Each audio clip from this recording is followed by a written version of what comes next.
I'm thirsty. Oh, I'm thirsty, I'm thirsty, I want to drink. Oh, I'm thirsty, I want to drink, I want to drink. Give me a drink. Have a cup of tea. What? Have a cup of tea. What a cup of tea for? That's the best thing you can have if you're thirsty. You're not even Irish, no. What's not Have a good cup of tea. That's the best thing you can have if you're thirsty. A good cup of tea that cools you down. Bollocks. You can either see him at Wimbledon, game, set and match. Can you get the kettle on for these lads here? The gas. It's so damn hot. Milk was a bad choice.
Testing 1, 2.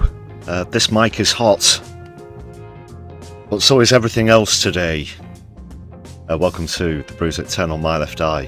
I'm your humble host Lefty, coming to you from scorching Manchester studio. Let's brew this thing.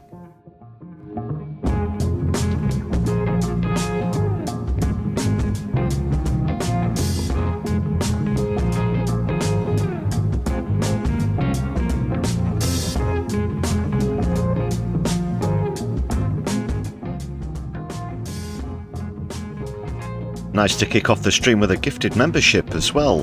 Thank you very much for that, Idiosyncrasy. Nassim Zaira, hope you enjoy your perks. Solidarity for that, can we big up Idiosyncrasy in the chat. Aaron Gray's also with us, Nina Sadie, nice to see you. Solidarity to everybody just joining us on stream, please do hit thumbs up. Mo as well, nice to see you. Good evening, Mo. Mo's got a channel of their own. Highly recommend it for anybody who's looking at picking up a few gardening tips and checking out Mo's progress there in London.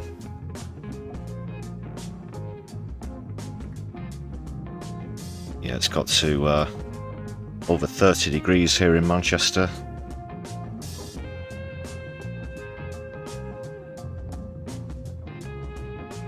It's a scorcher. Can you dig it? Can you dig it? Can you dig it?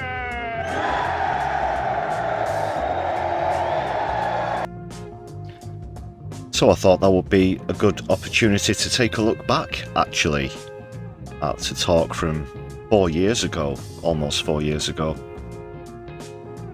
here in Manchester with two world-leading climate experts. I had the pleasure of co-hosting said events with my friend D, also a supporter of Just Stop Oil, and we're going to take a look at that because I brought up Bill McGuire recently. That's in the latest video on the channel as well concerning the Thwaites Glacier, known as the Doomsday Glacier. So we'll have a bit more of a look at that. But also appearing back there at the venue was Kevin Anderson, whose talk was mostly about net zero. Now, I'll talk a bit more about this when we get on to the videos. Well, we've got that coming up relative to the heat, and we've also got hot seats as well, another double billing where that's concerned to active hot seats at the moment. That's Clacton and Manchester in case anybody wasn't familiar, but nice to see you on the stream. Everyone in chat, hit that thumbs up button, we'll get started in just a few moments.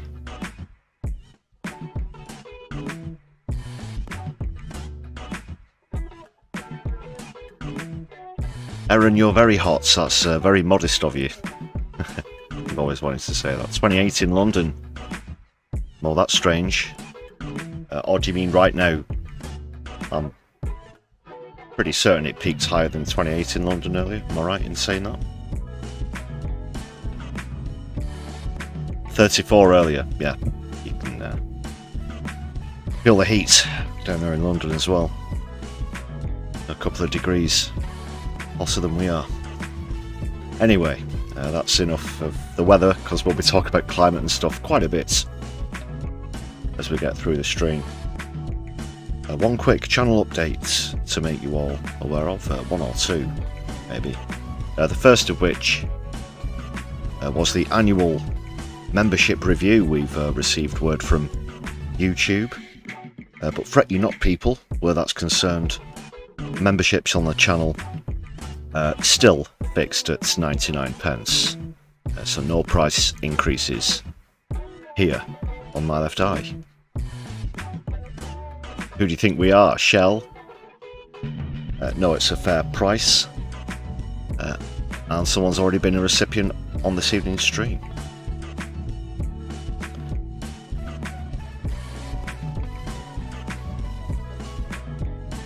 We also got another message concerning views. Actually, we've been quite concerned recently that we were having a bit of trouble reaching viewers on the algorithm. But YouTube have got in touch. It's a bit of a technical issue where they're concerned. Quite a lot of our recent content has been under reported in terms of viewing, but it will be corrected, we're assured. So that's good.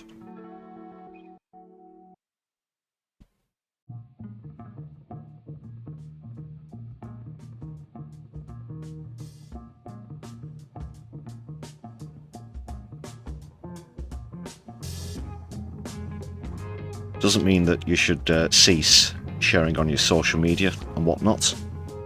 However you prefer to help out the channel. Here's a list of the current members, updated earlier today, bar the one that we just got at the top of the stream, of course. Thank you very much to all the members, lots of perks to enjoy.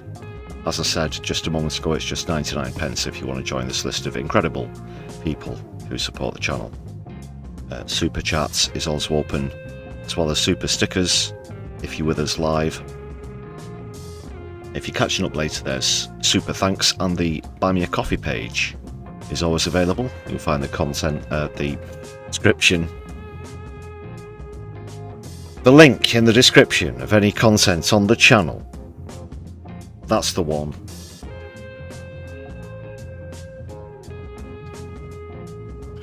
I said that in my own particular sort of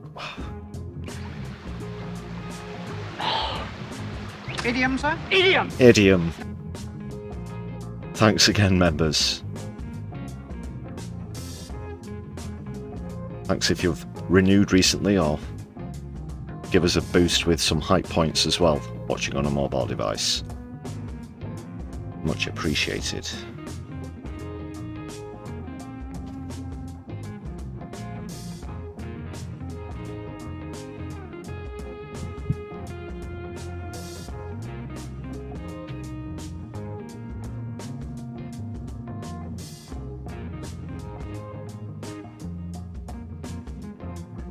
We've got a comedy clip. Short amount of time. It's actually another one from Larry and Paul and Broken News, who we had on yesterday, but it's always good to catch up with them.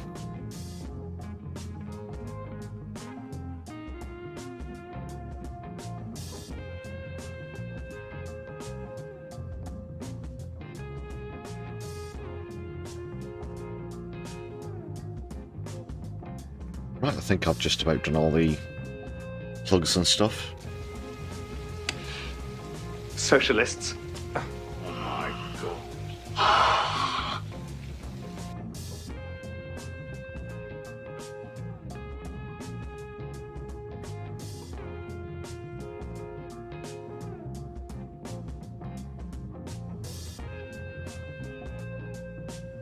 What else has been happening? Oh, Bonnie Tyler passed away today. Very tragic news at the age of 75. Welsh singer Bonnie Tyler. I've actually used one of her songs in content before on the channel. Do you remember the Bondi Beach Hero, for example? And of course, Hero goes very well over a great amount of things. Known for a lot of other songs as well. So RIP to Bonnie Tyler. Yeah, shame. Real shame. Apparently, following complications after surgery.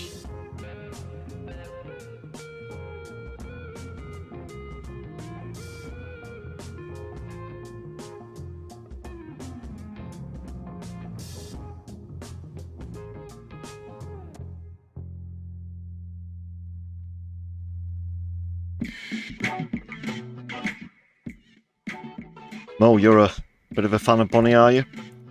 Yeah, it's very sad news.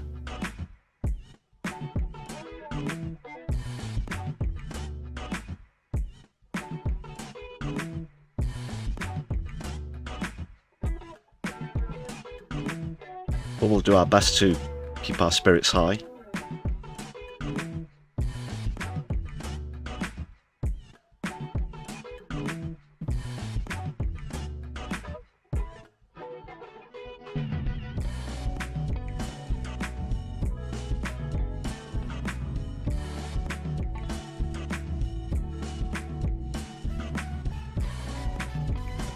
So Larry and Paul are going to help out with that.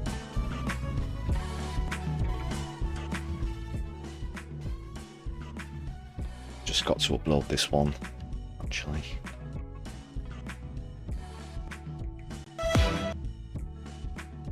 It's a couple of seconds. Alright, good to go.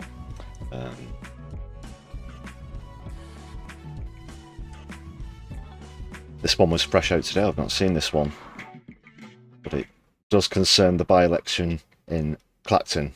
Let's see what's happening, and I'll just make sure I can hear what's happening as well, if you'll give me a very brief moment. There we go. Nigel Farage, the leader of private company cosplaying as political party Reform UK, is about to make a speech on his future. We will, of course, bring you that brazen propaganda in full, broadcasting a live stream from Reform UK headquarters. Reporters aren't allowed in, and there'll be no questions from the press either. And apparently we're fine with that. Journalism. In a groundbreaking media first, Broken News will be providing a subtext translator for the politically impaired. You'll see... Oh, in fact, I think we can cross live now to Clacton.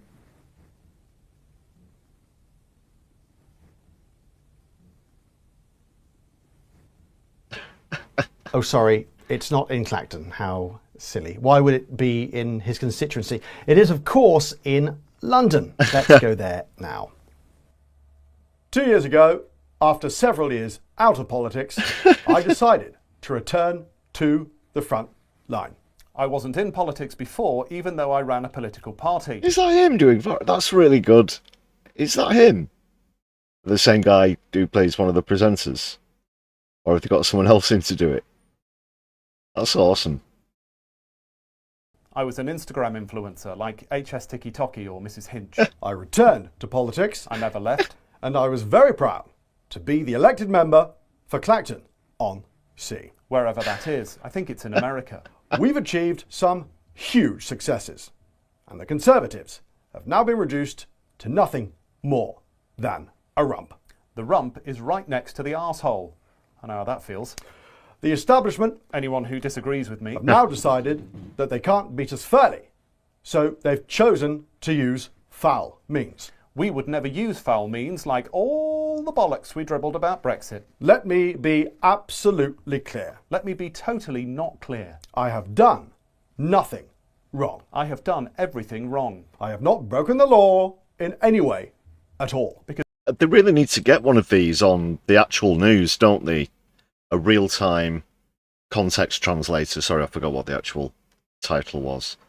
But he certainly speaks for us all. How many times have we shouted at our screens or whatever when we see the Toad Man appear? I apparently get to decide that. And, you know, my personal MP expenses are zero. Because I had a handy 5 million quid hanging around. Not, of course, that you'll read about that in mainstream media. This is literally being broadcast on all of the mainstream media. It would seem the press fundamentally objects to any MP that has outside income. Apart from those hundreds of MPs that have outside income and declare it properly. Making money is not a crime. Depends on how you do it. And, do you know, Yeah. being a member of the European Parliament for 20 years cost me a huge amount of money. Because I only got nearly £4 million in salary and expenses. Yeah, as if Nigel Farage should ever get into anything if he wasn't going to financially benefit in some way. That's the grift. I had a goal that we should leave the European Union. We might not yet have reaped as many of the benefits as we ought, Fuck all benefit but one day, I believe we will. when we rejoin. And let's be frank, without me, there would have been no referendum. Imagine. There would have been no Brexit. Brilliant. I came out at the end of that with very little money. We get about 4 or 5% of GDP growth immediately, Indeed. if it wasn't for you. Mainly because by then I had 2 ex-wives. But over the last 10 years, I've been Sorry, I'm doing the guy's job for him. I've just let it play, fucking hell. writing. Absolute shit. I've been lecturing. Grifting for crypto and tax avoidance. I've been broadcasting. GB News isn't broadcasting. I've been investing. Thanks, President Trump.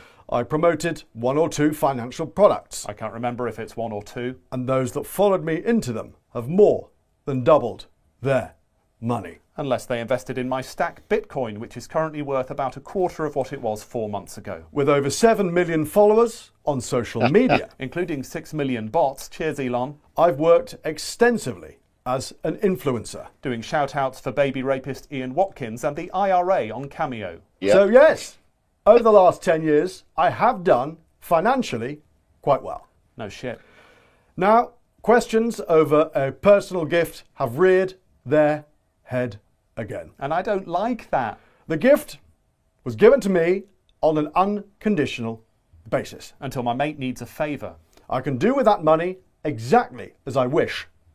I could buy Ferraris if I wanted, Or pay to suck off dogs if I wanted. but I'm gonna need that money for protection. Your mum should have used protection. You will know I've had milkshakes thrown in my face. Delicious. Not Placards nearly enough of them as bashed well. over my head. Oh, cardboard. Ah. Yes, I am the most attacked politician of modern times. If you don't include the politicians who've been seriously injured or killed. Well, Tell that to David Amis, Joe Cox.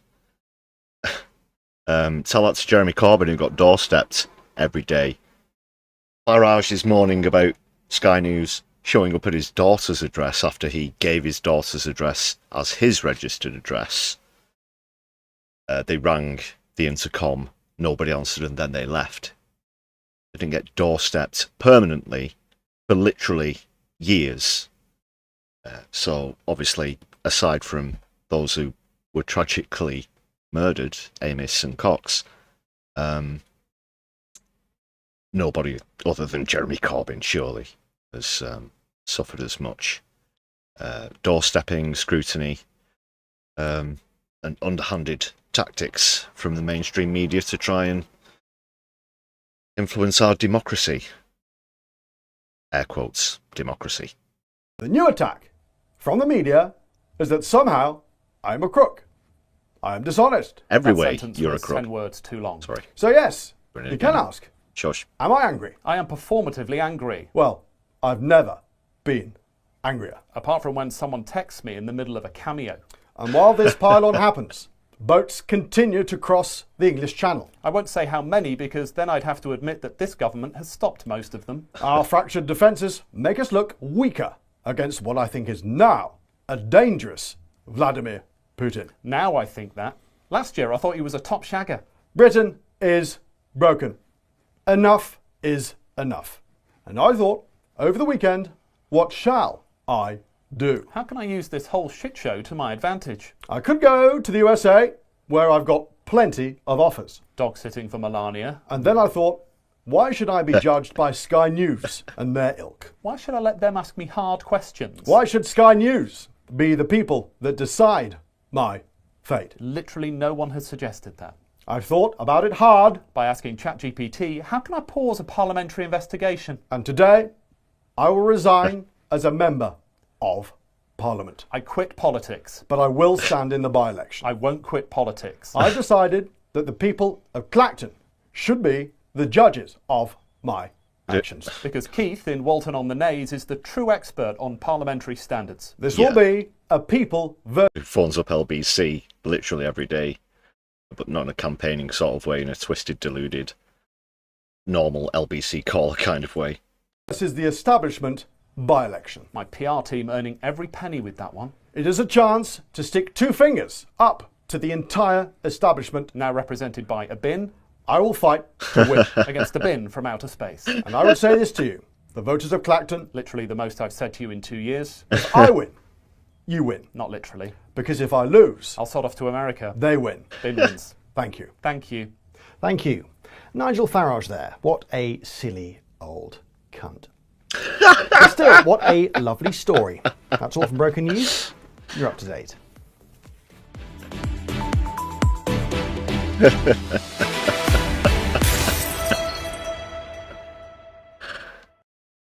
Do like and share that one. I will have to put a link in the description for that post stream. There isn't one there at the moment. But check them out, Laurie and Paul, with the Broken News. I'm sure most of you have already seen them before. Excellent. It was a good impression as well, wasn't it? I think we'll have some music. Will we? Yes, we'll.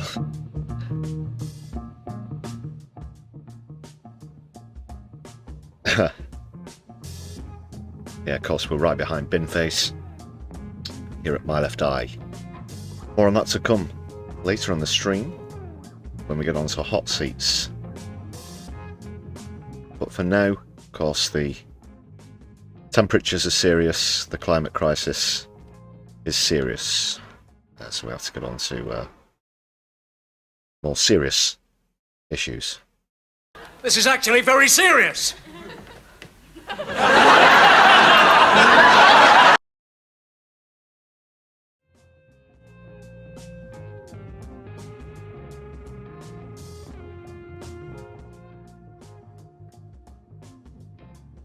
Yeah, so after using a very short snippet from Bill McGuire's speech during the JSO talk back in 22, I thought we could have a bit of a look back, because a lot of what Bill was saying back then still rings true, and in fact a lot of what he said was very prophetic, especially concerning the Doomsday Glacier, etc. Also Kevin Anderson and his assessment of climate, the government's response, and also the so-called plan to net zero.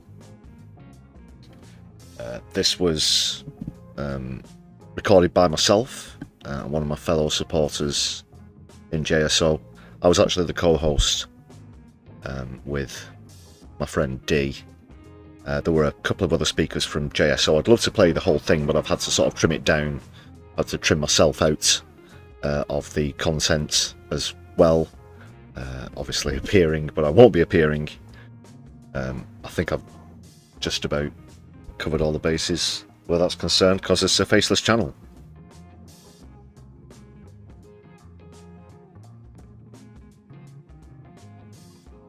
So we're going to hear from Kevin Anderson first. Just want to sort of point this out before we go into the clip. It's kind of a strange one for me, the net zero policy, because I do disagree with it for reasons that Kevin Anderson's going to illustrate very well, as you're about to see here. But unfortunately, that's also, for different reasons, the stance of the far right, such as Restore, Reform, and to a lesser extent the Conservative Party. Because what net zero facilitates is essentially passing on the blame, passing on the buck to other countries that you sell the fossil fuels to, that you dig up in your country, but take none of the blame for the carbon output, knowing full well that the countries you're selling the fossil fuels to will burn them and produce such emissions. That's my reason. That's my reason for being against net zero. I'm just all about getting CO2 reduction down to as low as possible. It can't get down to actual zero, of course. We'll still need a very small amount of oil for agriculture, things like this, but the amount of things that renewables could replace are obviously massive, especially how we light and heat our homes and businesses, etc. The far right's take on it is, of course, complete just climate change denial. That's the polar opposite of what I'm about, of course, as a supporter of JSO. So yes, be wary, as Kevin Anderson will point out first, and then we'll hear from Bill McGuire with even more prophetic doom.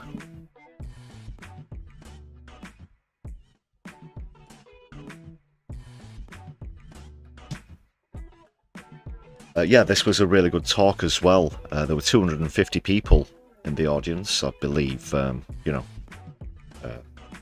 modestly point out the biggest JSO talk in the organisation's history. But you'll see why, because two absolutely fantastic speakers here. First of all, Kevin Anderson, and I'll let whoever hosted this fantastic event, or co-hosted, get on with it. Get on with it. Yes, get on with it. Get on with it.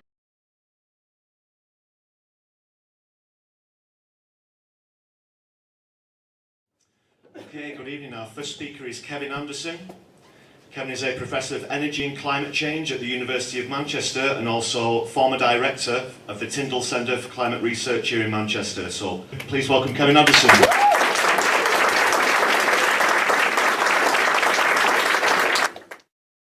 My name is Kevin Anderson. I work at Manchester University, and I should say for my sins that I used to work in the oil industry, so design and build offshore oil platforms, so I have a background in working in oil.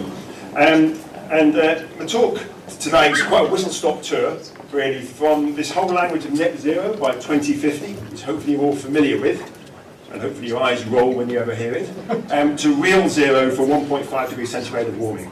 And I've recently sent... Sorry, people, for interrupting so early. Just want to point out on the technical side as well. We were going to hook up the sound mixer into the microphones. It was logistically impossible. We weren't actually provided with the appropriate cables that we thought we were. So unfortunately, it's just the cameras, microphones themselves. They do pick up, obviously, a lot of the audience. So apologies for the sound issue. It's more about what Kevin's saying as well. If you can't see the slides, you can't read the slides, but he will obviously talk through what they're about. But yeah, just pay attention to what he's saying, essentially. With a colleague of mine, Dan Calvey, a website, and YouTube, and we're doing podcasts at the moment called Climate Uncensored. So there's quite a lot of information on that site now. It's only really recently gone online, and indeed this afternoon we put our first YouTube interview with Greta Thunberg. So there's a discussion between Greta and myself, which some of you might find quite interesting, going on this idea that people you wouldn't expect can change the dialogue. A 15-year-old schoolgirl who would expect to change the dialogue on climate change, but she did. So I'm going to start off with a bit of science. It sounds slightly flippant. And I should say I gave this talk, almost identical talk, to the Home Office this morning. The climate does not respond to good intentions, to Machiavellian policies, to eloquent arguments, legal niceties, or accountancy scams. And in that include net zero. Now I say that because that's what we've been doing for decades, at least 2 decades, if not nearer 3 decades now. All of this is trumped by the brutal beauty of the physics. What matters in terms of temperature is the total amount of CO2 we dump in the atmosphere and the other greenhouse gases. That's what brings about temperature rise, which brings about the impacts. And the reason we don't like talking about that is because that has immediate implications in terms of policy. So the Paris Agreement, I'm going to take it you're all at least moderately familiar with this, was about aiming to stay well below 2, and ideally 1.5 in accordance with science, and equity. Equity being an absolutely key part of the climate negotiations going right back to 1992 and something called the United Nations Framework Convention on Climate Change. So every international agreement embeds equity as a key part, but it's ignored completely by the rich countries. Now the focus I want to put on here is 1.5 and 2 degrees centigrade. So 1.5 and equity rather than 2 degrees. I'll point out why in a minute. After the Paris Agreement, and this idea of staying below 1.5, the IPCC, the Intergovernmental Panel on Climate Change, were asked to look at this at 1.5. And this produced a special report in 2018.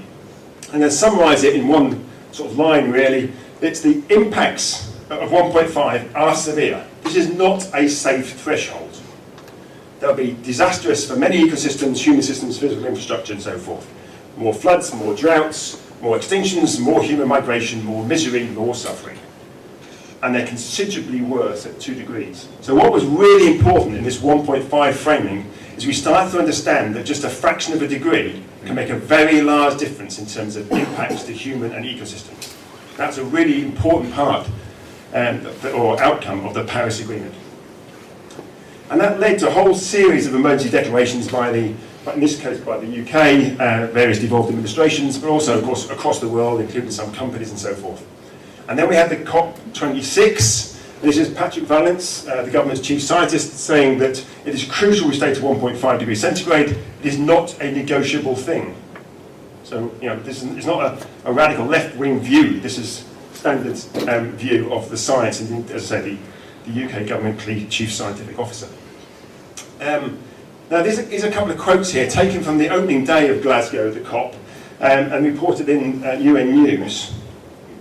They stopped counting the death toll when it reached 6,000, but there are still 1,600 people bodies still missing. Massive floods, devastating wildfires, rising seas, alongside with countless lives they take and livelihoods they upend are realities many nations are facing. So that's the sort of anecdotal evidence that was discussed and opened really the COP process. And it's easy to say, well, it's just anecdotal. What does that matter? Well, okay, IPCC, if you like the science, the Intergovernmental Panel on Climate Change, Working Group 2 on impacts, at 1.1 degrees centigrade of warming, and we're slightly above that now, nearing 1.2 degrees centigrade of warming, we're already seeing increasing weather and extreme. Just at the moment, observing from the future, we are definitely going to be hitting the 2 degree threshold, just to sort of point out that as an updated statistic as well. It's not a good one. Events that have exposed millions, have exposed millions of people to acute food insecurity and reduced water security. In all regions, extreme heat events have resulted in human mortality and morbidity. We are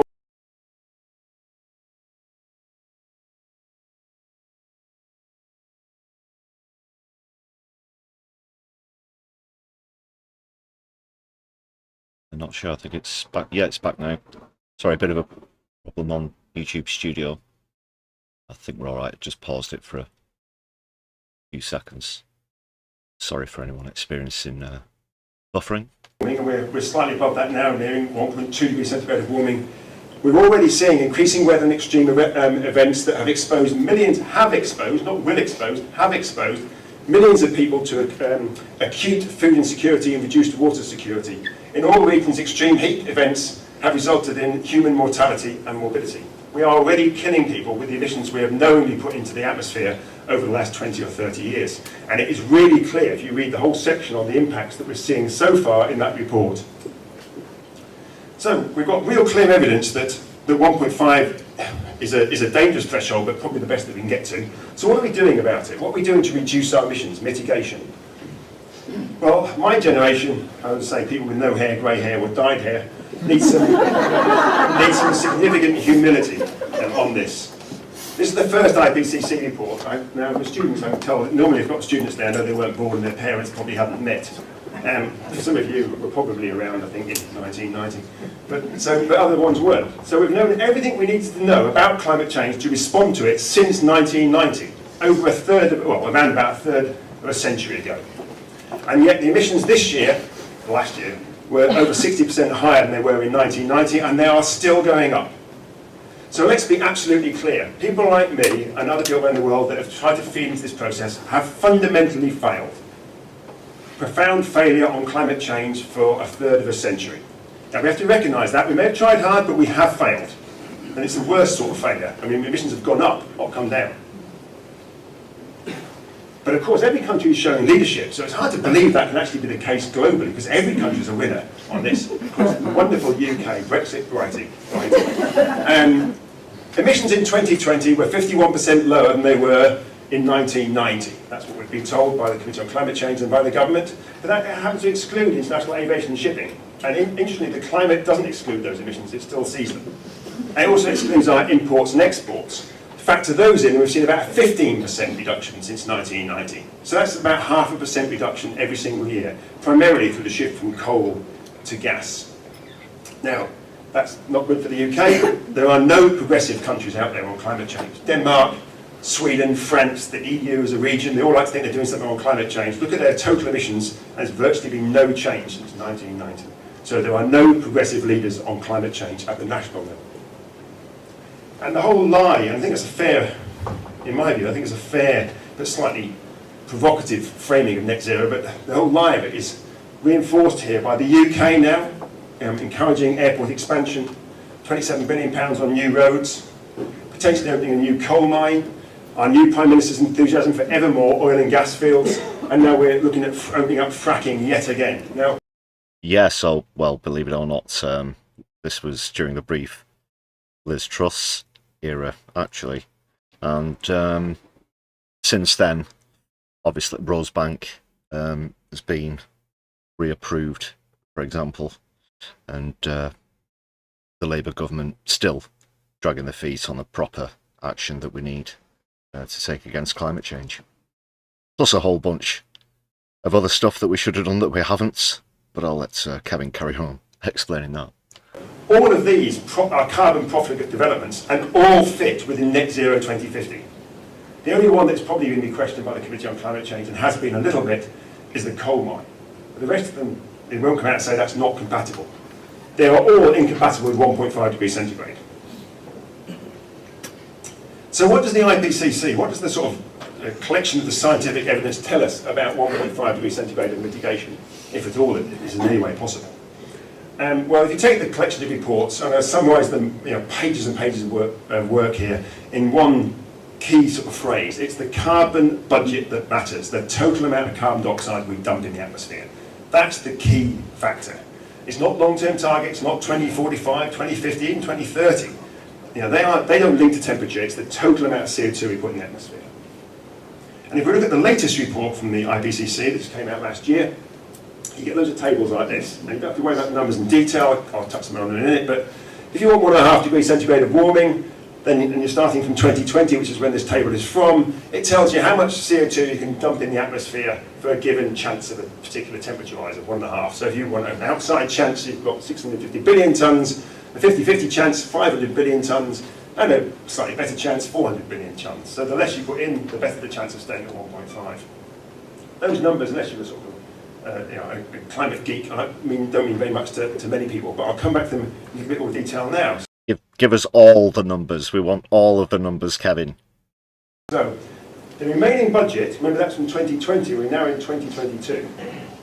The remaining budget from now is about 400 billion tonnes for a 50-50 chance of 1.5 degrees centigrade. That's about 9.5 years of current global emissions. And remember, emissions are not going down, they're going up at the moment. So about 9.5 years. We're using the budget up for 50% chance of 1.5 at 1%, round about. This was 4 years ago, just as a reminder. 1% every single month.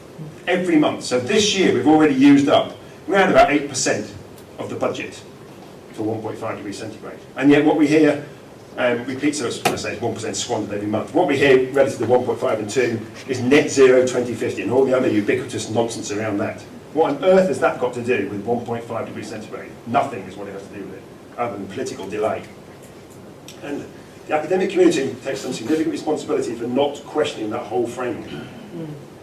But that's at the global level. And we are committed repeatedly to sign up on the basis of equity. So I assume our policymakers aren't lying when they sign up for these commitments. So I hold them to account. So for a reasonable chance of staying below 1.5 degrees centigrade, and some of you may not see this, but you see a couple of big curves. The orange one, which is the developing countries. I don't like that term, but that's the language that's used in the Paris Agreement. So the developing country parties. This is where 80% of the world's population live. And the blue one, where 20% of the world's population live, or 18% actually, I think, and the so-called developed countries. And if you look at the zero date on here, some of you want to see that, that's about 2031. Zero emissions, this is principally from fossil fuels, by about 2031. Quite a different prospect to net zero, which isn't zero really, if you look at the actual spreadsheets behind it, by 2050.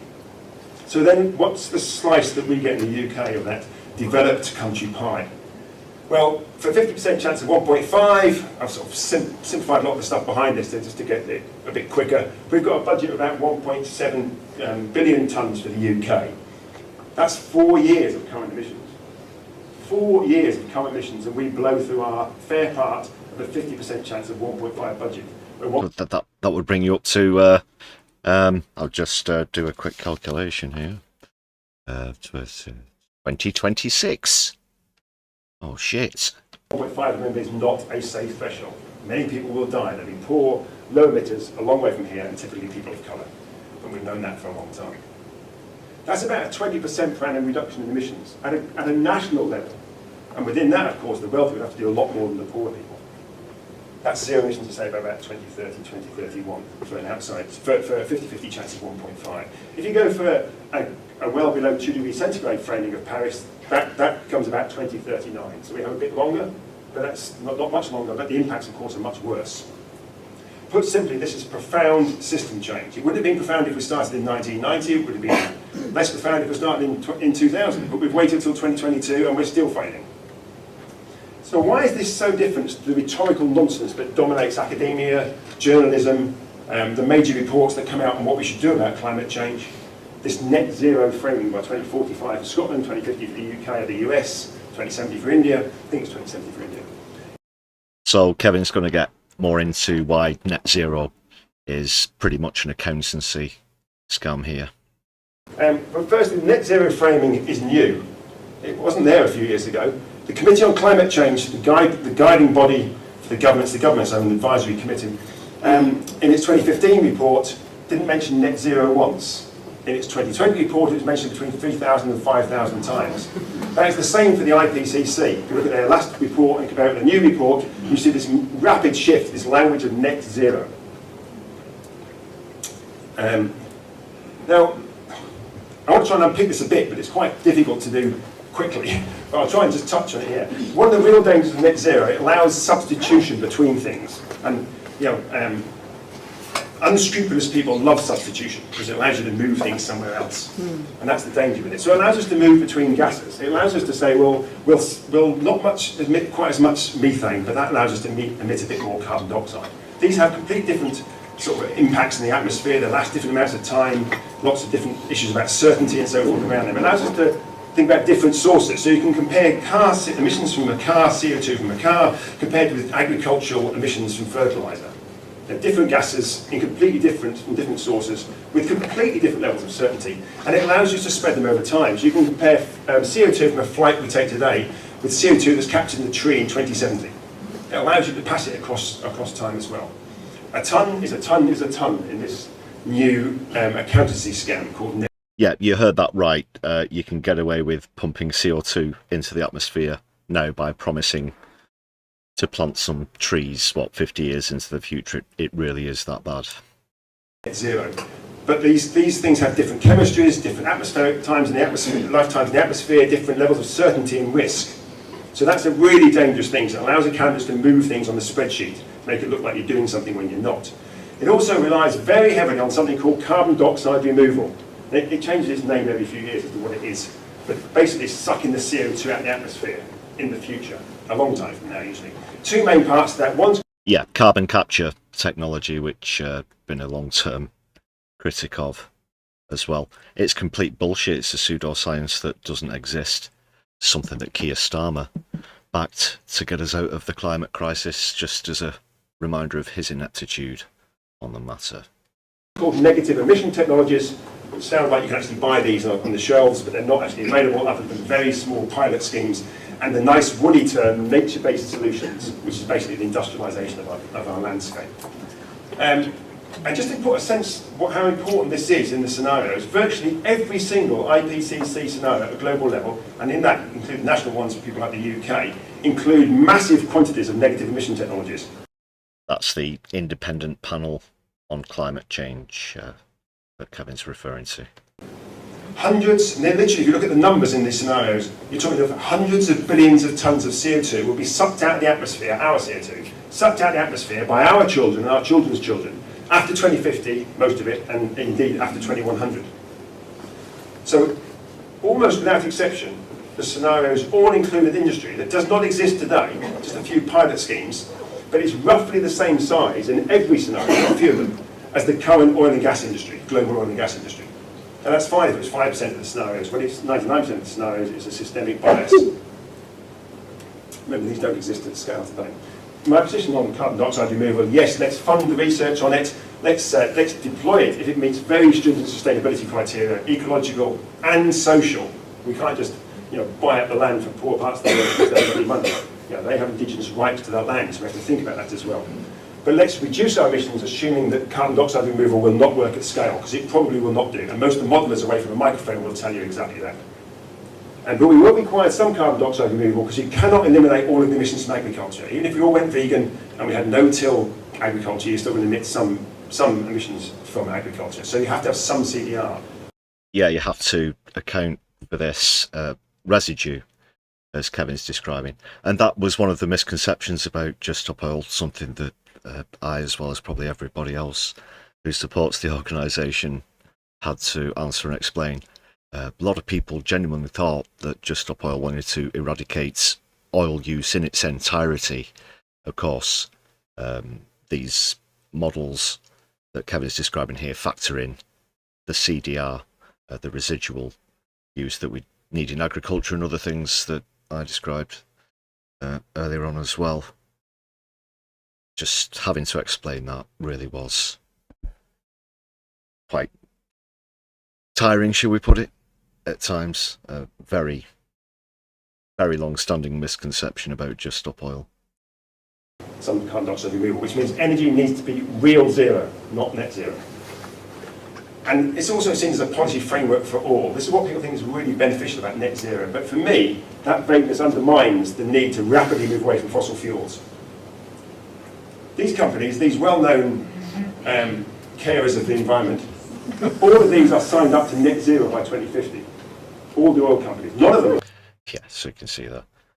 Actually, I'll just try and... It'll be quite blurred, but just so that you can see more of what's on screen. The usual suspects there: Shell, ExxonMobil, BP, Chevron, Saudi Aramco. You know the lots. That's a bit better for you, people. are going to go to zero emissions by 2050. Look at their plans, there's no intention to be. So usually it's about, we will get the oil out of the ground by using renewable power to get the oil out of the ground. You look at people like Equinor are now looking to expand into the Arctic as well.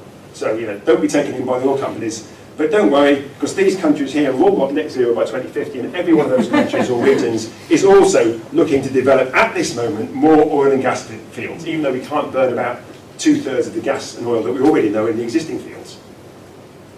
So it's just one massive scam for all these people together. So I think net zero has been incredibly dangerous and is not questioned enough by the academics or the NGO community for that matter. Remember, he said at the start he gave this pretty much same speech to the Home Office the morning of the day that this event took place and was recorded as well. So he's not afraid to hold them to account, to tell them to the face, look, this is what you're doing and it's ridiculous because it's not a solution. You just think that you're going to get away with it historically by trying to brush our output out of, under the carpet and make promises of future technology that's going to come and sweep it away. It's the stuff of nonsense. It's really good to know that people like Kevin, who would have illustrated this to the Home Office. But as I said earlier, unfortunately, this was during Liz Truss's tenure. Just touch on this in the end and then I'll finish. Regardless of your moral or political position, if you think 1.5 is important, or indeed 2 degrees centigrade, and you think the science also tells us something worthwhile, then that equation equals equity. There's no way out of that. I'm an engineer and I think you can do a lot with engineering. It's a prerequisite of resolving climate change, but it's not sufficient. Equity is key. Half of the world's CO2 comes from just 10% of the world's population. And a much more damning figure than that, which came out. You hear that? Half of the world's CO2 comes from just 10% of the population. You can put that stat in the bank. And Stephen Carter's work last year, the top 1% of global emitters have a combined carbon footprint that's twice as big as the bottom half of the world's population. It just shows you how emissions are massively skewed to few people. A quick thought experiment, imagine we actually thought this was a climate emergency, and we asked the top 10, we didn't ask, we required by regulations the top 10% of the world's emitters to cut their emissions to the level of the average European. So not too over the screen. And the other 90% of the world's population make no change. That's a 1/3 cut in global CO2, just from the top 10%. If you look at all the pledges made in Paris about climate change, they come to virtually no change by 2030. If this was a climate emergency, you could do that in a year. You'd probably do it in 6 months. That's not enough, but it's a hell of a start. And it showed you how the emissions are skewed to the people who colour the debate, the professors, the journalists, all the academic community working on climate change, the policymakers, the entrepreneurs, all the people who set the debate on climate change are all in the 1% group, or aspiring to be there. And that's why we don't ever talk about equity. And don't be taken in by means. When you look at averages, means are very misleading. UK household income, this is household, not individuals, which links very closely to emissions. The mean is £37,000 a year for households. The median is £30,000, and the mode, the most common level, is £23,000. You won't get an academic out of bed for £37,000 a year. And so bear in mind these numbers. They're really important about who are the people, even in rich countries, actually who are the low emitters. So to conclude, the headline choice for the UK, or indeed any developed country, is if we want to ignore international equity, which is what we've done so far, passing the massive burden of climate change to our children and reneging our international agreements, but that does dovetail very nicely with today's politics, particularly today's politics, and it maintains the market model. Then 5% mitigation rates, 5% cuts every year, and net zero by 2050, and just hope our children will give us. Alternatively, if you take international equity seriously, then we need a massive mitigation effort by this generation. We need to cut emissions in line with 1.5 and abide by our agreements in Paris and Glasgow. That's a massive ramp up in government leadership, not just central government, but also local government and so forth. A reshaping of mainstream economics. We've actually seen that really since the banking crisis right through to now and post-COVID. So we haven't really had mainstream market economics since about 2007, really. And it needs to have equity at its core, and that's going to give you something like 15 to 20% per annum mitigation rates and real zero from energy by about 2030 to 2035. In 2022, as Einstein noted, or was attributed to him, insanity is doing the same thing over and over again. We're expecting a different result, and we've spent the last 32 years passing on such insanity to our children, and net zero is the latest incarnation of this ruse. So on that note, thanks for listening, and that's the website to some of the work that we've got that might be helpful to think about some of the issues on climate change. Excellent from Kevin Anderson there. There's a link in the description to Climate Uncensored, which is Kevin's website. Do check that out. That's the one he was referring to at the end. Sorry, I had to cut it off before the round of applause there, but I did enter the shot to introduce the second speaker, Bill McGuire, who we're going to hear from now. I've very subtly covered myself, or whoever is hosting this event. But yeah, prepare yourselves for potentially even more doom. And of course, Bill's going to be referring to recent events that we've been talking about, such as the Thwaites Doomsday Glacier as well. All right. Let's get on with it. If you need to make a quick trip to the hydration station, do it now.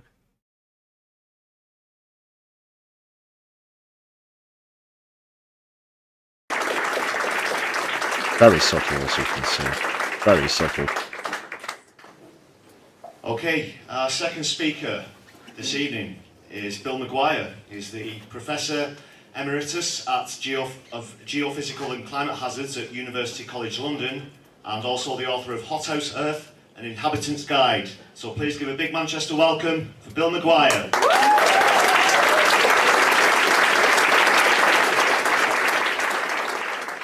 Talk about the same thing as Kevin, only with a little bit of a different slant.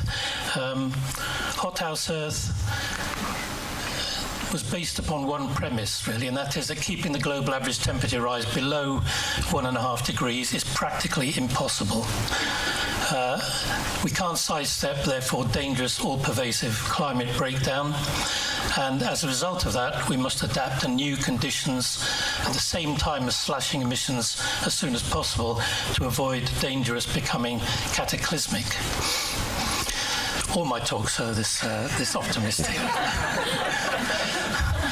There's a lot on here, but really it just summarises the sort of impossibility and impracticability that Kevin's been talking about. You can see past human emissions, you can see the sort of drop that's needed to keep within the 1.5 degrees C, what's sometimes called dangerous climate change guardrail, and that's simply not going to happen in the real world.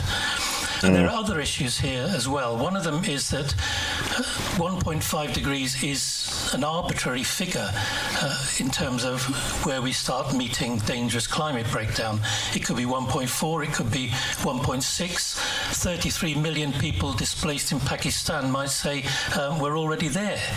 So, you know, that in that sense, linking 1.5 to this so-called idea of dangerous climate change is not really valid.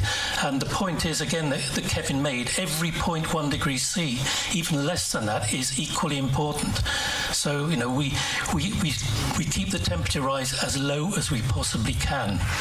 Unfortunately, that's not really happening at the moment. Now I'm going to go back in time a little bit and put our current warming in context. This shows the global temperature curve for the last 10,000 years. And you can see that for the last few thousand, we've been heading down. We've been heading down into the next ice age. So we should be somewhere down the bottom there on the right-hand side. But you can see from the red that things have changed rather a lot due to... Yes, humans is what happened. The Industrial Revolution, of course. Human interference, and we're now going in the opposite direction. In fact, we may have the next few ice ages may actually have been cancelled as a result of our polluting activities. Yes, you heard that right. The next few ice ages might be cancelled. They're out. They don't come very often. If you live in a rural area and you think the bus service is bad, just try waiting for an ice age and then finding out that the next couple might be skipped because of the climate crisis. That is serious. This is serious stuff. And there's a lot more to come from Bill. But the reality is what it is, people. Have to face it. if we go back further, we can get some idea of where we might be headed in terms of our climate. Of course, we can model the climate and see what that tells us, but we can also look back in the past to periods when conditions have been very similar. And the earliest of those conditions is the last interglacial, it's a time known as the Eemian. Temperatures were comparable to where they are today. Carbon dioxide levels look as if they were slightly lower. Sea level was 6 to 9 meters higher. So that gives us a little bit of a clue as to where we might be going. If we go back further in time, the picture looks even worse. This is a temperature curve going from something like 65 million years ago, from when the dinosaurs became extinct, to the present day. And there are a number of peaks on here. One of these is known as the Paleocene. Oops, sorry. The Paleocene-Eocene thermal maximum, which is an incredible temperature spike. At this time, you had crocodiles in the Arctic Ocean, you had palm trees in Siberia. If we come a little bit nearer to our own time, we have something called the Middle Miocene climate optimum. Again, at this time, conditions were very similar to what they are now. Similar carbon dioxide levels, but sea level was 20 meters higher. So again, that gives us some idea of where we might be heading. Now, the worrying thing, the really worrying thing, is that the temperature rises here, in both cases, happened over periods of thousands of years. So although they look incredibly rapid on the scale, on the geological time scale, they took place over tens of thousands of years. We're now seeing these sorts of changes occurring over a period of hundreds of years. So it may well be possible that the temperature of the planet has never gone up so quickly in such a short period of time in the whole of our planet's 4.6 billion year history. So what we're doing is totally unprecedented. Now, we all talk about the global average temperature rise, but that hides a lot. Bill. With 1976, Bill. What about the 1976 Bill? A lot of detail, a lot of scary detail. In particular, the poles have been heating up 4 to 5 times more rapidly than the rest of the planet. And of course that's important because that's where all the ice is, and melt that, and that has a direct impact on sea levels. So what's happening in Greenland and what's happening in Antarctica is particularly scary. Greenland ice loss is 7 times higher now than it was in the 1990s. Glaciers are shedding 400 billion tons of water. He's literally going to stat us to death here. It's incredible. It really is incredible. Every year of ice, rather, which is something like 400 cubic kilometres of ice, a staggering amount. The melting rate is increasing exponentially. We're now seeing rain at the highest point on Greenland. We're seeing wildfires in the areas that are not covered with ice. And locked-in sea levels, in other words, sea levels that are definitely going to happen. A recent paper suggested it could be up to 78 centimetres locked in, and of course, if the whole lot went, we're talking about 7 centimetres. I'm just going to grab a drink of water. 7 metres, sorry.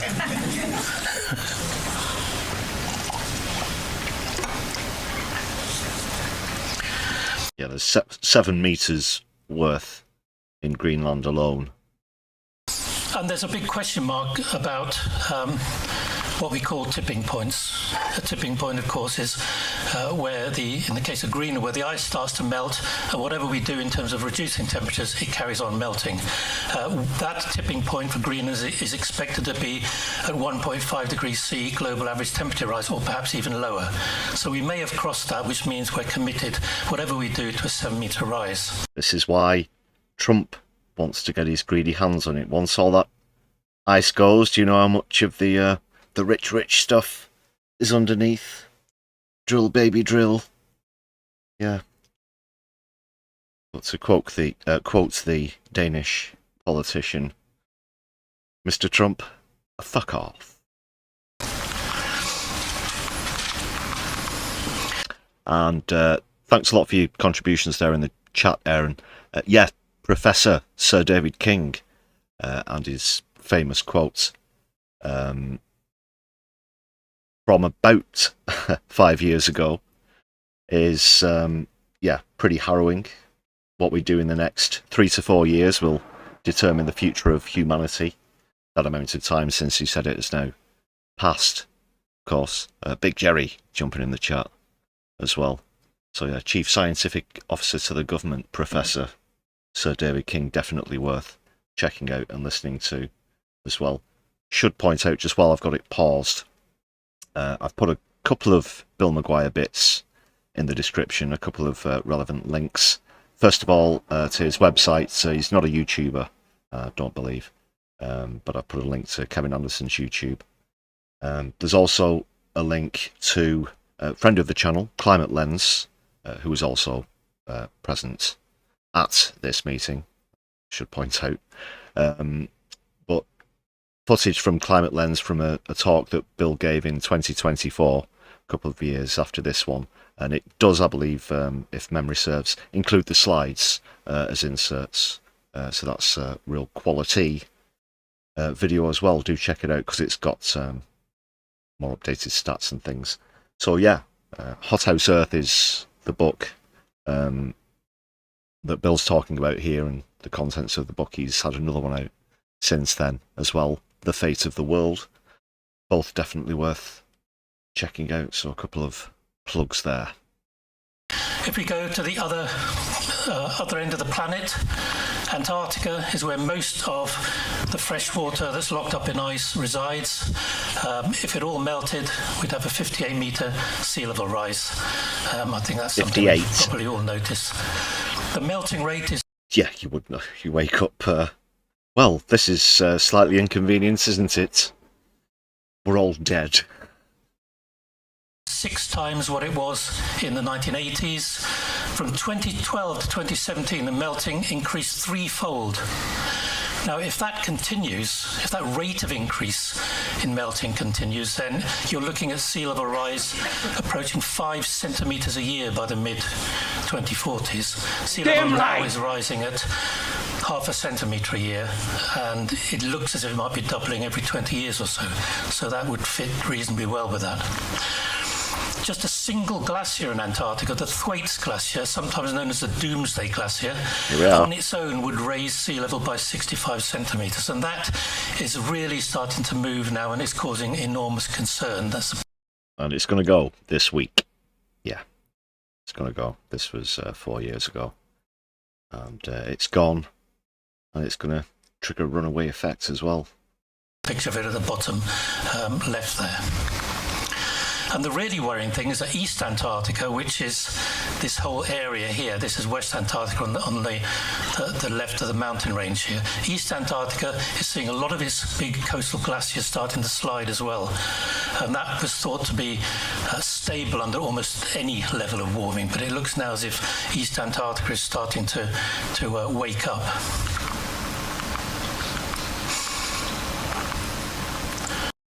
This ship can't sink. Now, it isn't just the direct effects of carbon dioxide and other greenhouse gases accumulating in the atmosphere that are a problem. Of course, that directly translates to heat and extreme weather, but it also causes other things to happen that you might not have expected. And I've just very briefly summarised 4 of these here. Sinks to sources. Carbon sinks soak up carbon, carbon sources produce it. What looks as if it's going to happen over coming decades is that many things that are sinks at the moment, like soils, like plants, like forests, like the oceans, will become sources. They'll start to produce carbon rather than soak it up. This has already started with the Amazon, which used to be a big soaker up, a big sink of carbon, and is now producing about... It's just completely flipped on its head now. It's crazy, isn't it? We've an entire vast rainforest full of a tremendous diverse amount of ecosystems within, and we've just trashed it to bits just because it was there.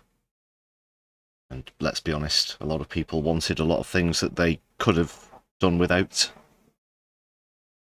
Billion tonnes a year because of deforestation, intentional burning and wildfires as the forest dries out. Methane burps, another unknown.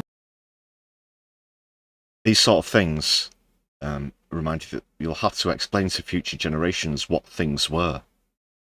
You know, the rainforest. And as I pointed out in the video as well, perhaps even explain what entire cities were, because they might have disappeared as well. If you like, there is something like 1.4 trillion tons of methane locked up in submarine permafrost in Trillion with a T. at polar latitudes, and of course more under land as well. There's been concern that some of this could be released in huge burps of something like 50 billion tons ago. The consensus seems to be that this isn't likely, because if we look back, And I'm sorry, can't remember off the top of my head if Bill brings this up, but methane is about 7 times worse for capturing, that is, holding in carbon dioxide. at other times of global heating, we don't see evidence for these big methane burps. But an absence of evidence is not evidence of absence, so we really don't know. The key point is that methane is 86 times more effective. Oh, sorry, he does actually mention at soaking up heat than carbon dioxide. So it is a worry. Yeah, it's a lot Then we worse. have the Atlantic conveyors shut down, the Gulf Stream and associated currents, which 1.7 trillion, 1.4 trillion tons, I think he said is locked up there and will be released in burps of billions. Burps of billions. Try getting Chris Mason to say that. Carry warmth to the UK and Northern Europe, keeps our climate warmer than it otherwise would be in winter. This has now been described in a number of papers as being completely unstable. And in the IPCC reports, Methane this very was not bad, thought yes, to be an Doc. issue. It wasn't thought that this would shut down this century. But the situation now is far worse. It could slow dramatically, and it could in fact shut down quite easily before 2100. And there's evidence from the past that when it shuts down, it can do so in a matter of months. So the climate in Western Europe and in the UK and in Northern Europe could cool dramatically. Now that isn't a good thing. The rest of the world will still carry on heating up, and in the end, global heating would continue to warm the UK and Europe. But it would have huge knock-on impacts on the global climate. It would also see a very rapid sea level rise along the eastern coast of North America as the currents grind to a halt and the water backs up. So there would be... Bye-bye New York. Yeah, so... oh, Grandad, what was New York? Well, I would explain that to you, but we've both been killed in the face whilst fighting for the last egg in Morrison's.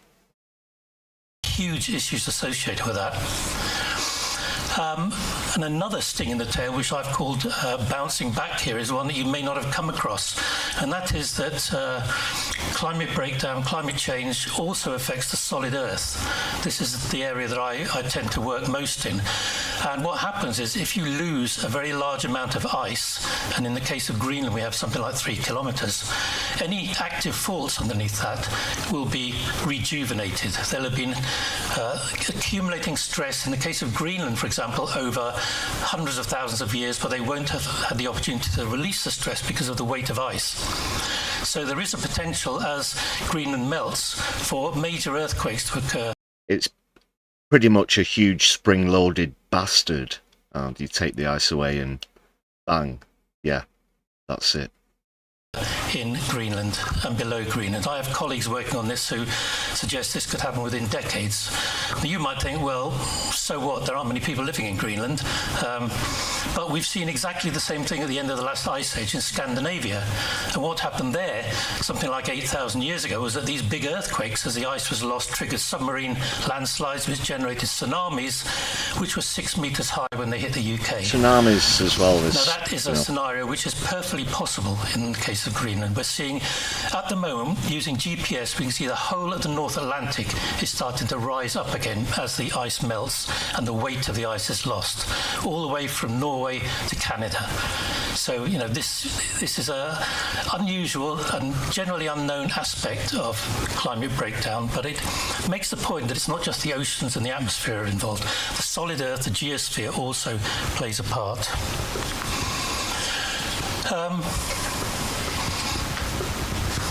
Climate breakdown is a threat multiplier as well as causing these direct physical effects.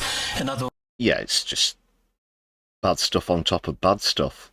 Like he pointed out there, will you be recovering from a tsunami and then another earthquake hits, or the other way around?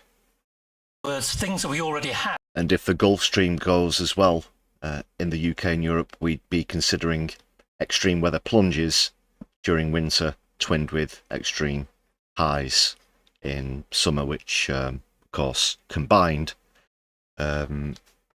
leads to a massive loss of agriculture and food production with it. So this all piles on top of each other and then snowballs. Huge impacts on society, as Bill's going to explain.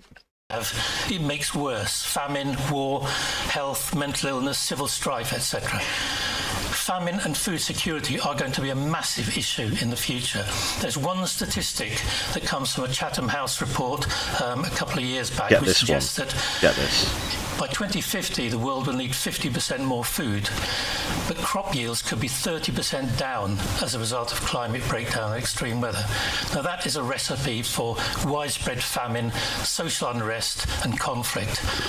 No country on the planet would be immune from that sort of devastating loss of calories, if you like. War. Well, one place where we're going to see conflict or potential conflict is the Arctic Ocean, where lots of countries are already turning their Greenland eyes to oil deposits, gas deposits, minerals, etc. And that is a potential flat. Yes. By 2050. But society might have broken down a decade before then, as predicted by the man you're hearing, Bill McGuire.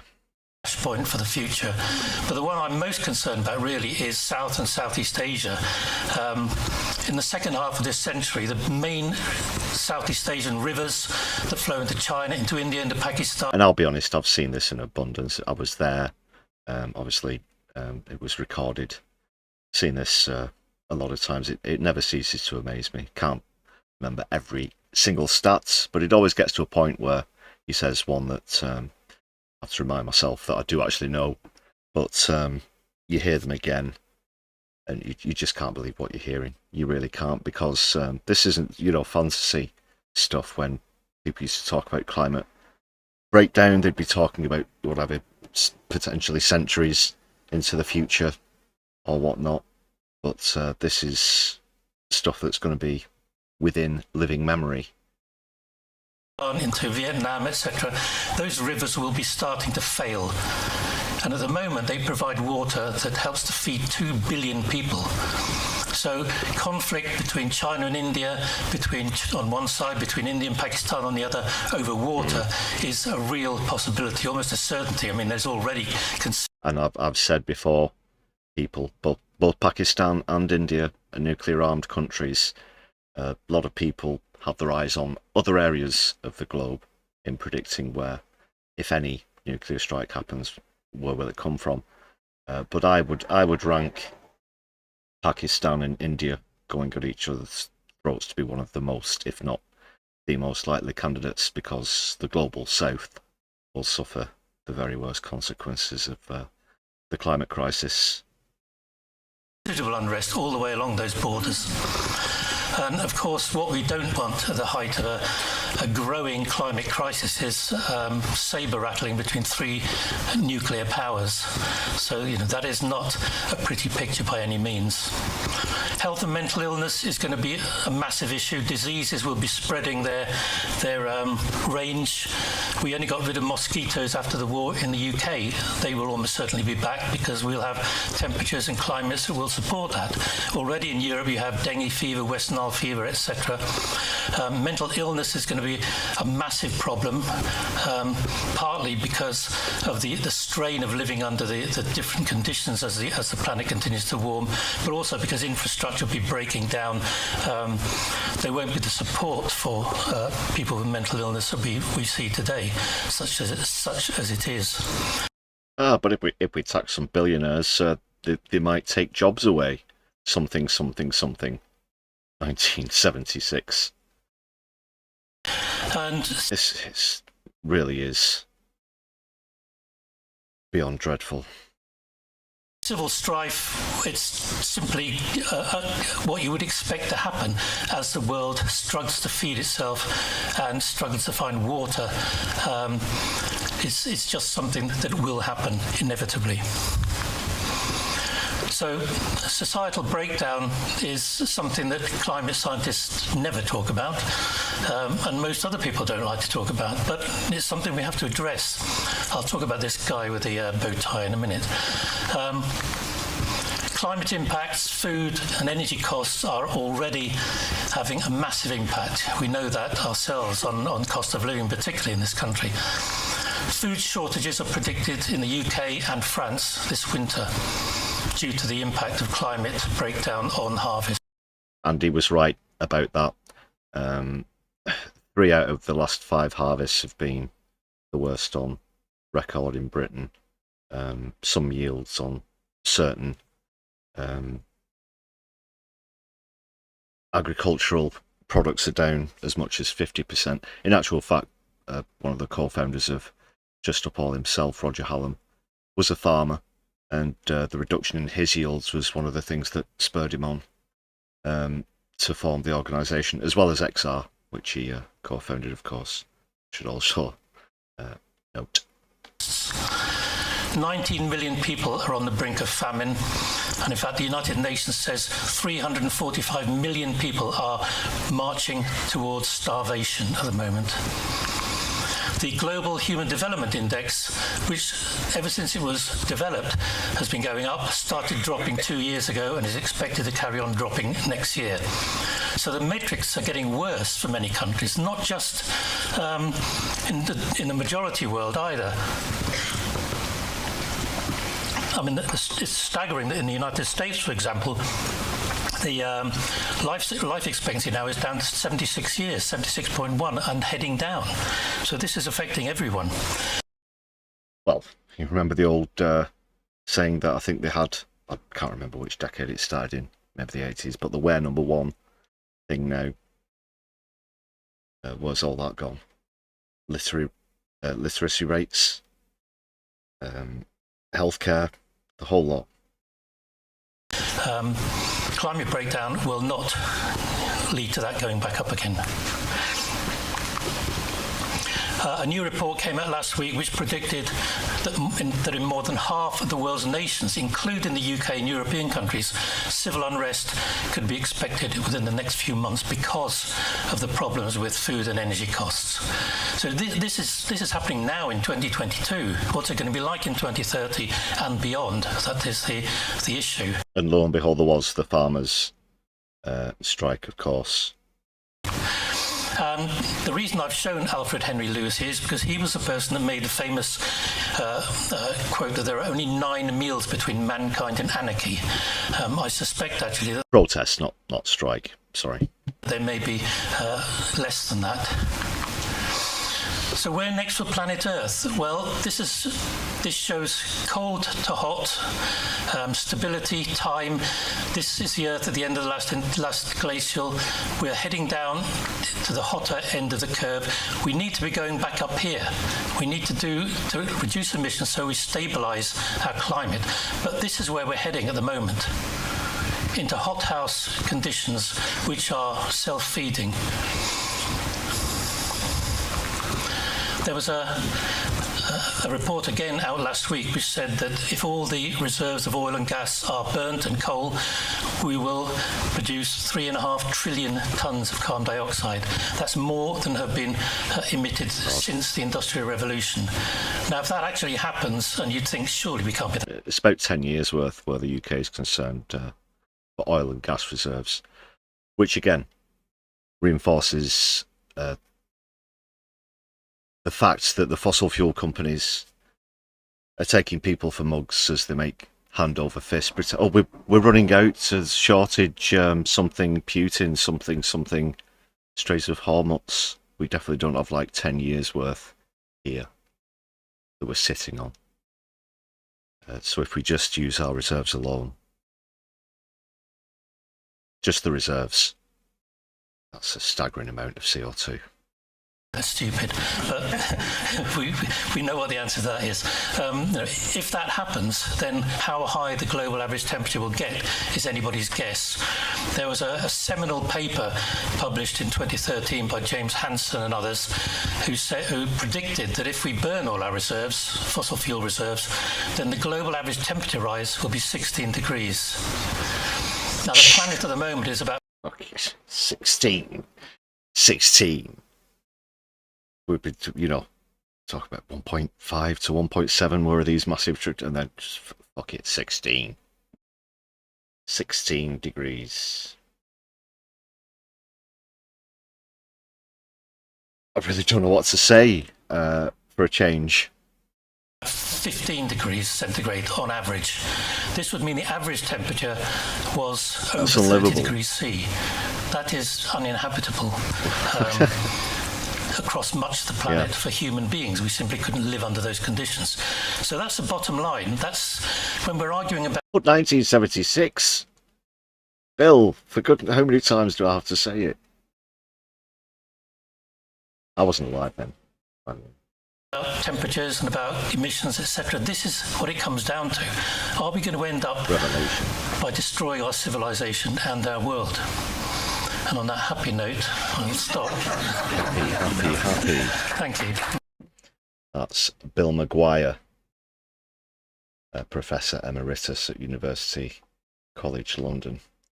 Don't forget the links, excuse me, in the chat for both Kevin and Bill. Yeah, great stuff from them. There were 3 other speakers afterwards from J.S.O. Jane, who I've mentioned a few times, quite recently actually, with the sentencing of her Heathrow Airport action, along with Phoebe Plummer as well, was one of the speakers, as well as our friend Lucy, who done various things, including the spraying action at Wellington Arch and disrupted the golf. That was at St Andrews, I believe. And also the dude, the awesome dude you can see towards the right of your screen there, sat at the desk, Alex, who is in fact himself a climate scientist. He was actually taking a gap year whilst he was doing the actions with Just Stop Oil during 22, studying blue and green hydrogen. Sorry, we were talking about methane earlier, but blue and green hydrogen as alternative energy solutions. Don't have time to bring you those other 3 speakers, maybe another time on another stream, but just wanted to give a shout out to everybody else who appeared. And also, like I said, I think you might just see.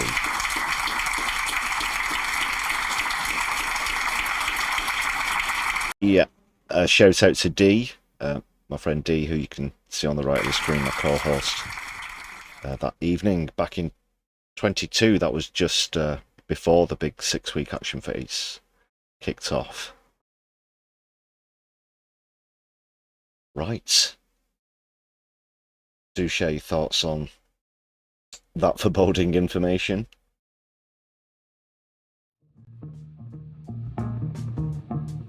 It really is crazy, isn't it? It really is crazy what we're up against.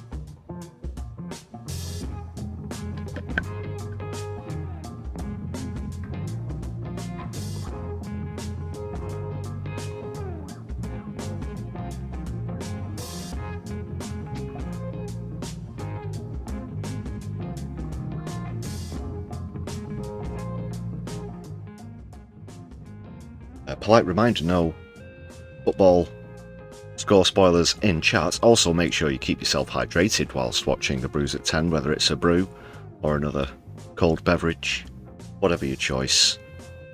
Stay hydrated this evening.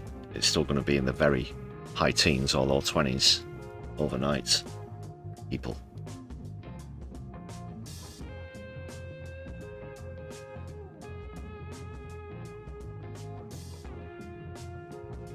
Smash the thumbs up button as well, if you'd be so kind.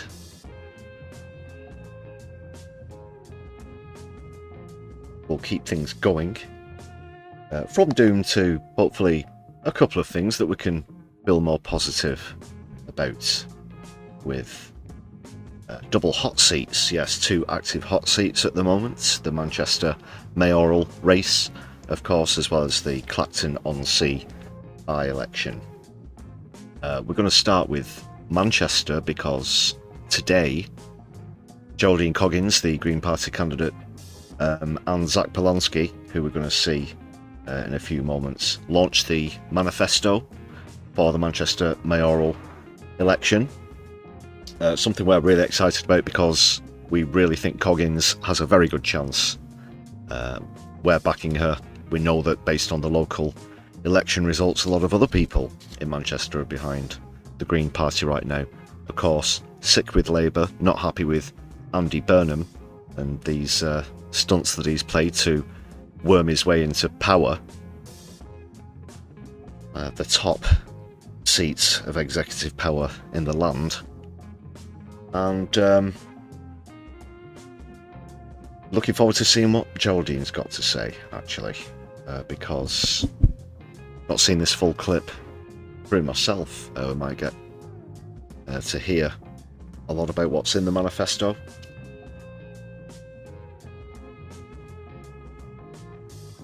I think there will be, hopefully, in terms of results as well, a lot of similar predictions being made about the Manchester mayoral race that there were in the Gorton and Denton by-election. That is Labour and Reform trying to ignore the Greens and pretending it's a 2-horse race between themselves. But I'll get into that a bit more when we get into this double edition of Hot Seats, first of all, right here in Manchester. Did you vote Tory? No. No one ever votes Tory, did we?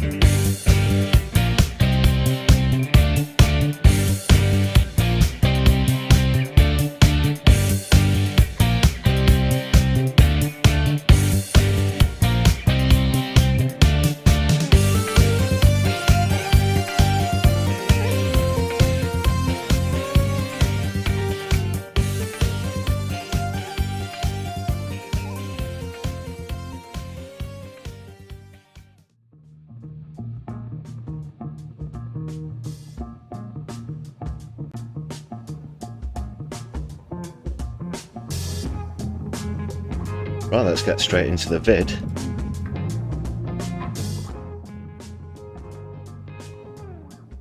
And this was from earlier today. It's a clip from the Canary, another shout out to the Canary, trying to show a lot of support for them recently, having been debanked, as it were, basically being told that they can't have access to their own monies. Probably based on the sort of journalism that they do, but highly recommend it as alternative media, and they are now in print form as well, so look out for that on the shelves of your local news outlet, people.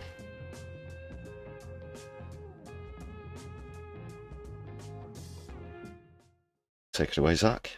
That is exactly what this election is about. That is the beginning of the story, the middle of the story, and the end of the story. This is about the Green Party recognising, for so many people across Greater Manchester, life is utterly unaffordable. More Lefty audio, classic. Rents are spiralling. It's not just us. Their wages aren't going up, but they're... Only joking, it's quality stuff from the Canary, not having a dig. Bills are going up, and we have had decades of both Tory austerity at a national government, followed by Labour austerity, now from the national government, and a Labour mayor who, to not be churlish, has made some improvements, but has not made the big difference that Greater Manchester needs, and that big difference will come from the Green Party.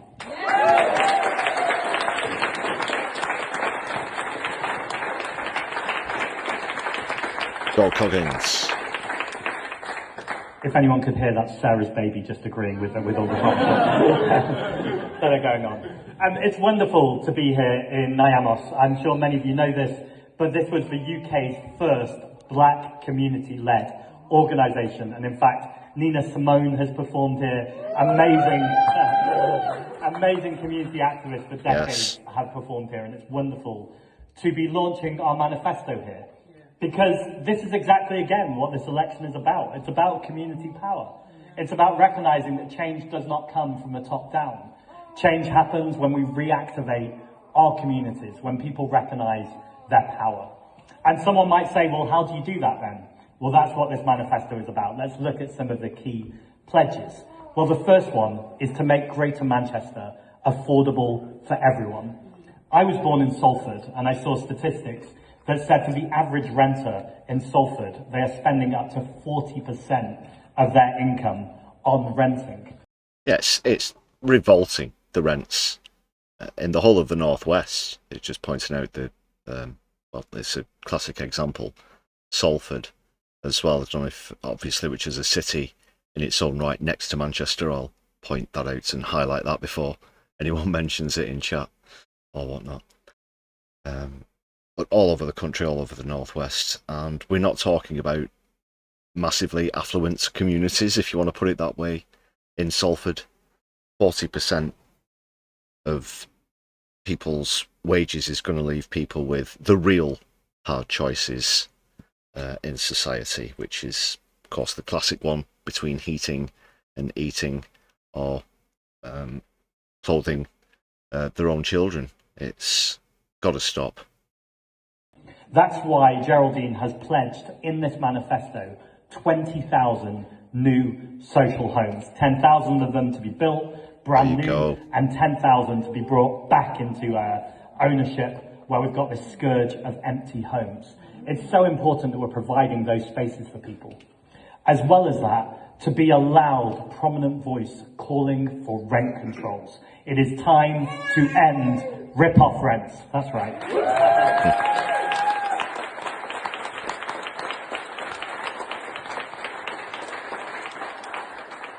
Now, other political parties make promises that they can't achieve, and so we want to be really clear exactly what we're saying here. Those 20,000 homes are in the power of a Green mayor. Yeah, look at what Labour have promised on housing and not followed up, and then we'll just make even bigger promises filled with even more bullshit. I think Manchester's had enough of Labour, to be honest. Rent controls. We know that a Labour government with a Labour council, or many Labour councils, and a Labour mayor makes no sense. No one is going to hold Andy Burnham and this Labour government to account. But by having a Green mayor in Greater Manchester, most importantly for the people of Greater Manchester, but also importantly for... Not one of the over 400 Labour MPs has got the spine or the backbone, even to throw themselves out as a paper candidate or whatnot. No, excuse me. Humid evening. It's just no bow to the new incoming Burnham, and I really can't stand it. It's an affront. It's an absolute affront to democracy, and the people of Manchester have heard that. Frankly, nationally, on the stage to be a voice speaking up for Greater Manchester and renters right across the country, holding this government to account, saying it is unacceptable what is happening. The fact we've had a Labour mayor who has loaned hundreds of millions of pounds to private property developers companies for a developer-led model, including hundreds of millions to Reneka. And do you know how many affordable homes there are on some of those developments? Not a single one. That is a shameful record on housing. And a Green mayor will change that.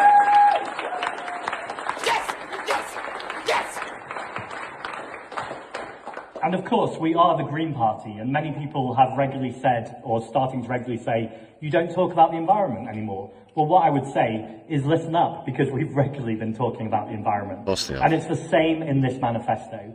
The environment, more specifically the climate and nature crisis, run throughout the manifesto, run throughout every single pledge. Take transport, for instance. We know that is a vital way to make sure we're improving public transport, to make sure that it's affordable and accessible. That reduces climate emissions, but it's also really important to get people around for jobs, employment and training. And that's why Geraldine is pledging free bus travel for under 22s. We know that one of the best ways of getting people onto public transport later in life is public transport being available and affordable, or indeed free, younger in life. And by the way, yes, that's right.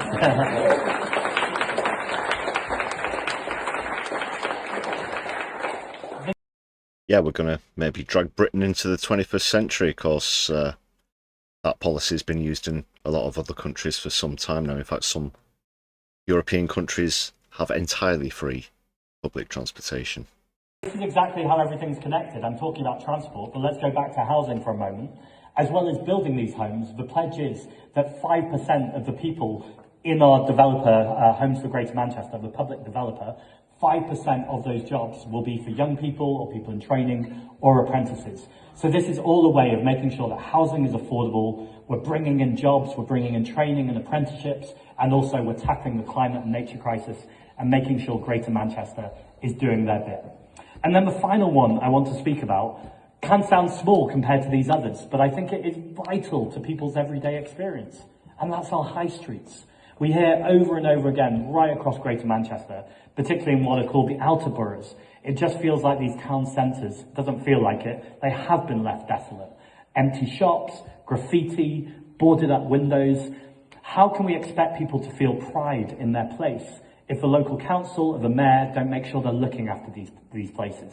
And that's again why a Green Mayor will bring an empty shops team in to identify where these spaces are and look how to connect them with local communities. Again, by the way, this is also good for the climate crisis. How? What would it look like on those shops if there was a repair shop on most high streets? If there were places where people could get advice about their energy bills, both how to reduce their bills and protect the environment, and in a heat wave, how to keep themselves cool. All of these things connect, and that's what's so exciting about this election. It's not just the give the rest of the speech video slightly out of sync with the audio. I think that's on the original I'm not going to bother. clip. Sorry We know about that Labour have failed. And I think the really exciting thing that's going to catch light with this campaign is the boldness of it, the vision and the hope. Now, hope without a plan is just like marching up Greater Manchester and not knowing where to go. But having a plan without hope, it's like a struggle Reform to get people to go with you. What we've got uniquely in Geraldine right now is hope and a plan. And if you want evidence of that, I don't know if you saw the hustings last night on Manchester Evening News. What I'll tell you is I had a day campaigning, and then I went back to the place I was staying and watched it on... I did actually miss those. I'm going to be catching up. I've got so much to catch up on, to be honest. There's that. There's the... that other documentary, sorry, bit of a brain fart there. A lot, and that's just 2 examples. But speaking of hustings, Zach's just reminded me that it's ridiculous. Even though Burnham is apparently running unopposed, Labour will still be arranging hustings, which will be interesting. YouTube. And disgusting at the same time, of course. Now, I was already excited about this campaign, but what I saw from Geraldine was the future mayor. I saw someone who was on top of their brief, who was kind, who was compassionate, who had good humour with it, and was holding the other candidates left, right and centre to account, challenging reform on their crypto billionaire donations and the general mess of what's happening, but also challenging Labour on the shoddy record and the places that they are letting people down. And so that hustings was so exciting. Excuse me. I don't want to Theresa May it and have a coffee with it. It was so exciting to see what was happening with Geraldine Coggins and see the future for Greater Manchester. And the final thing I want to say is the last time I was in this space was the same evening as Muffin. It was an incredible evening, a moment where we'd done something extraordinary. And often after the event, you forget how the event started. Well, the Gorton and Denton event started in a similar way to this, giving a speech and then lots of interviews. And in all of those interviews, the incredulity from journalists saying, you're not really going to win this, you're not in the race, how are you going to do this? Look at this. You can tell when you're a threat to the establishment by how the establishment and the media respond to you. It's very easy. This poll, look at that poll. Well, you might remember that evening, we celebrated, and we celebrated hard. Because our candidate took on the billionaire donors, and a spoiler, a few months after the event, but the Green Party won. And so it is my absolute pleasure to welcome to the stage the MP for Gorton and Denton, the wonderful Hannah Spencer.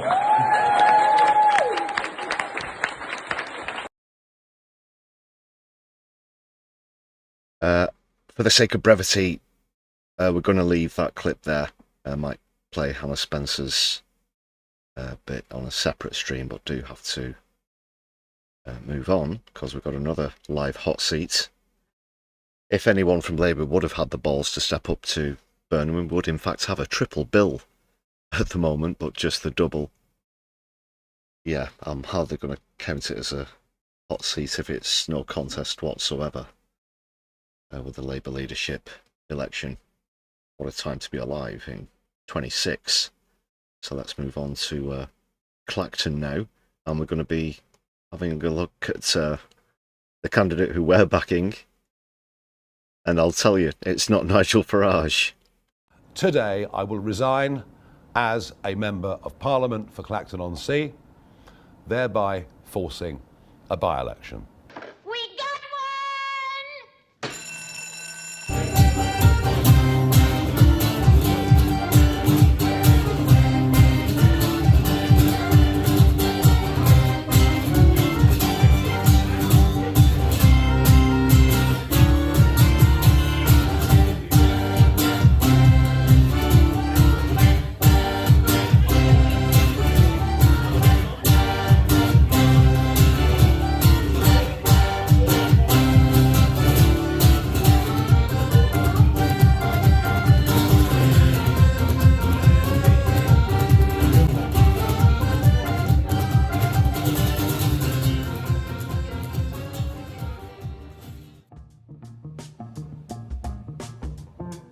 Yes, and keeping with the maritime theme there, that's Squeezebox Dave and Joey.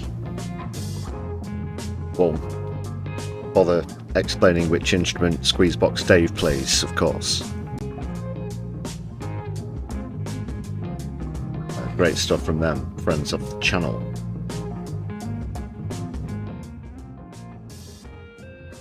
So yes, Clacton-on-Sea. By-election 2026, triggered by an absolute tosser who's trying to stop people talking about donations. Binface has been all over the press recently. We saw an interview yesterday. This one's a bit more of an extended interview with Andrew Marr. It's a first-time viewing for me, so I'm looking forward to this one.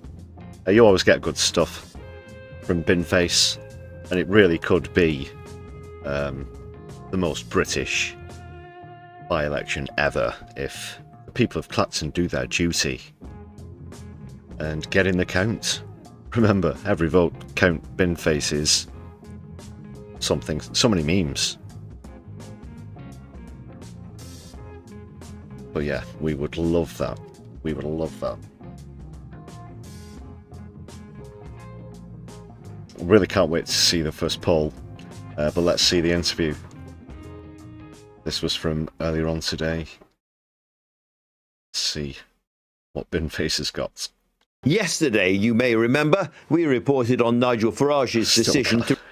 You just have to keep reminding yourself occasionally that this is a thing, this is happening. This is a serious channel, all about politics and society from a left-wing point of view. People. Resign his seat of Clacton-on-Sea to trigger a by-election. I've thought about it hard, and I've decided today I will resign as a Member of Parliament for Clacton-on-Sea, thereby forcing a by-election, which should happen, I hope, in short order. No, I've decided that the people of Clacton should be the judges of my actions. This will be a people versus the establishment by-election. But what I hadn't fully thought through at the time was that with only one candidate standing against him, Count Binface, it is possible that Binface beats Farage. We are, after all, the country which voted to... That's a sentence that just left Andrew Marr's mouth. ...christen a ship Boaty McBoatface. We have a long... Yeah, I was thinking that myself, actually, the other day. Do you remember? It was ages ago now. But they decided to let the public name a charity boat and threw it wide open. And then this Boaty McBoatface thing took off. Obviously, someone would have been the first. They probably still talk about it now. But hey, do you remember that Boatface thing? I started that, me. But we want the same thing to happen here in Clacton-on-Sea. Yes. Come together, people of Clacton, unite. Remember, last time out, Farage only got 46% of the vote. Most people didn't vote Farage. And if everybody who did back then, 2 years ago, does the same, throws their weight behind Binface, it will be amazing. Please let it happen. ...tradition of subversive humour. And I don't know, but I wouldn't rule anything out. Anyway, this periodic visitor from another galaxy has policies which may prove popular in Clacton. Nationalising model railways, for instance, and also nationalising Adele. And again, he's sort of doing what Nick Robinson did briefly in the interview we saw yesterday, trying to take it all seriously, you know, as if he was introducing the latest, Lib Dem candidate for whatsoever, as, some really out there views as well. He's an intergalactic traveller. It's just, come on. At least go along with the joke a little bit, dude. Renaming London Bridge, Phoebe Wallow Bridge, and of course, moving the hand dryer in the men's toilet in Uxbridge's Crown and Treaty pub to a more sensible position. Yes. He joined me a little earlier. I asked him, had he contemplated the worrying possibility that he might actually win this by-election? Well, Andrew, thank you for your question. Of course, I've computed every eventuality, and there is a small, a bit like Avengers Endgame, there is a small window of opportunity. I don't think Andrew Marr's seen Avengers Endgame, but... in which I actually become an MP. That is something which I think the British people would find hilarious, the rest of humanity would find hilarious, and dare I say, I would find hilarious too. And it would make... And of course, in terms of... Could you imagine the phone call between Farage and Trump if it happened? It's just... You lost to a what? Dressed as a what? And that he thinks, maybe he's had too many of whatever he's on and hands the phone to someone else. JD Vance, did I hear that right? He's lost to the bin. Nigel Farage's framing of this campaign, you now represent the entire British establishment. Yes, quite. Well, I've been waiting for this, to be honest with you, Andrew. Where's my invite to the Spectator Summer Party, to the Garrick Club, to Wimbledon Royal Box, to last night at the proms? Because I tell you this, if I am part of the establishment, I'm getting NFI'd to a lot of the good stuff. Very good. And in terms of your actual policies, I read out a few of them earlier on. What do you think is going to resonate most with the people of Clacton? Clacton's in London. Clacton, you said? Yeah, Clacton's in London.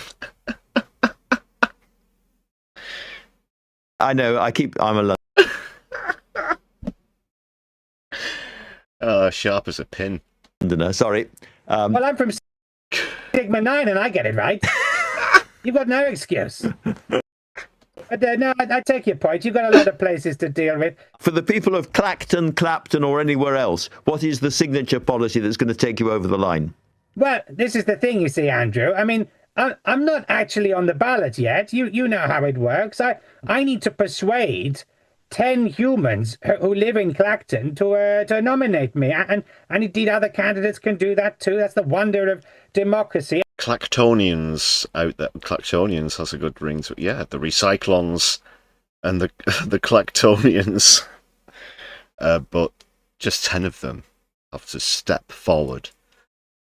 Again, do their duty. Do it for Britain. And should I get on the ballot, then naturally I will have a fully costed suite of policies that mixes the national and the local. But you can guarantee that I'll be looking at my price capping of 99 flakes at 99 pence. I mean, it's a seaside town.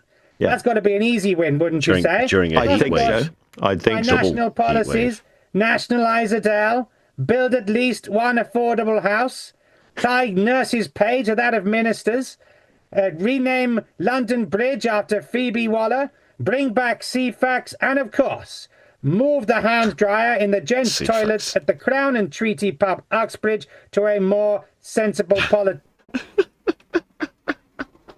position. Because as you can imagine, that's a national issue. It certainly is. It's one that we've discussed on the show already because no further description of where it's positioned. Maybe it's directly above one of the urinals, however you pronounce it.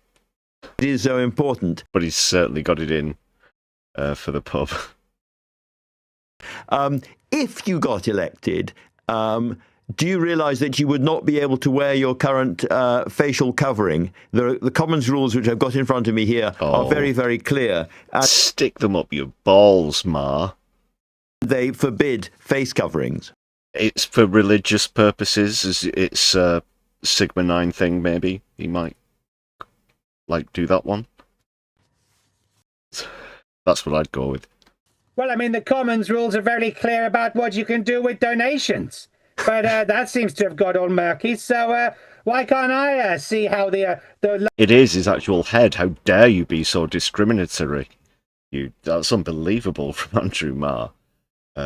Such blatant racism on LBC as well. Mine can get tested. I mean, look, if Black Rod can slip in under the guidelines, why can't I? It smacks of double standards, Andrew. Well, let me just read you, for the sake of clarity, what it actually says. Clothing should demonstrate respect for the House, and uniforms, large slogan-bearing items, and other forms of demonstrative dress. Not got any slogans whatsoever. Are generally not considered in order. I'm just closing my... That means like T-shirts with whatever on, political slogans, hats, that sort of thing. Zara Sultana got pulled to one side by Lindsay Hoyle a couple of years ago for holding up pictures of Palestinian children as well. That sort of stuff is what that refers to. Doesn't say bin or face, for that matter. And I think that's got you bang to rights on a legal point. No further questions, Your Honour. The defence rests. My eyes, and looking forward to you actually taking the oath. Well, look, Andrew, I'm not a lawyer, but let's just pick on two words there. Demonstrative. I'm not demonstrative. This is just who I am. I'm a recyclon. He's a recyclon. It would be binnist of the Speaker to attack me for that binnist. one. And then you've also used the phrase generally. So if there's not wriggle room there, then where is there? I say, bring it on. Well said, Binface. I was considering writing to the BBC recently over that shit show of an interview with Keir Starmer the other Sunday, if you'll recall. Fortunately, the news with Farage stopped that one. But instead, I might write to LBC just to highlight my disgust at the clear binistism displayed by Andrew Marr. Quite repulsive, I do say so. And in terms of your allegiance to the king, which you'd have to swear if you became an MP, you come from another galaxy. Would you swear allegiance to Charles III? Well, I understand you can just cross your fingers now and everything's hunky-dory. Is that right? It's not right. I don't think it is, but... Some have done it. It's true. It has been done before. Just coming back to the campaign itself, is there a danger that, for instance, the monster raving loony party stands and split? We have a democracy. It's just you'll have to get over the fact that you won't agree to be a king's slave. It's the anti-Farage vote. I think more to the point, it would. I think the danger would be Farage that they would split the reform votes, because they're actually to that side of the political spectrum, and I'm not entirely kidding on that one. So no, I'm quietly confident, and like I say, it's democracy. Let the people of Clacton have their say.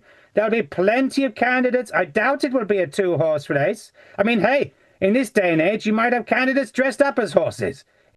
I think that Fox one that was in Makerfield has said that they're standing as well. So there might be 3. It's fair game. There'll be a couple of independents as well who are like, oh, well, we're not getting involved with this nonsense. Maybe, 4 or 5? But he's going to win it. Let's do it. Fair game. This is all about really how Nigel Farage has funded himself or been funded. Can I therefore ask, serious question, who funds Count Binface? Good question. Well, Count Binface, principally. I got my old space piggy bank. It's quite, I have to say, I don't want to, do a Penn and Teller here and lift the lid on... It's like an intergalactic crowdfunding sort of thing. It's not what Nigel Farage is doing. Far from it. The election process, but to be an MP... In fact, on Binface's planet, they see the use of currency as quite primitive. So the joke's on you, Ma. It's actually remarkably affordable. 500 quid to stand for an election. That's a bargain. Yeah. Do you know how much it is to stand for London Mayor? I have absolutely no idea. 7 grand. 10 grand. Whoa. 10 grand. Earth pounds. So, that rules me out. Speaking, but for those ones, I have to crowdfund. Is it only 500 quid?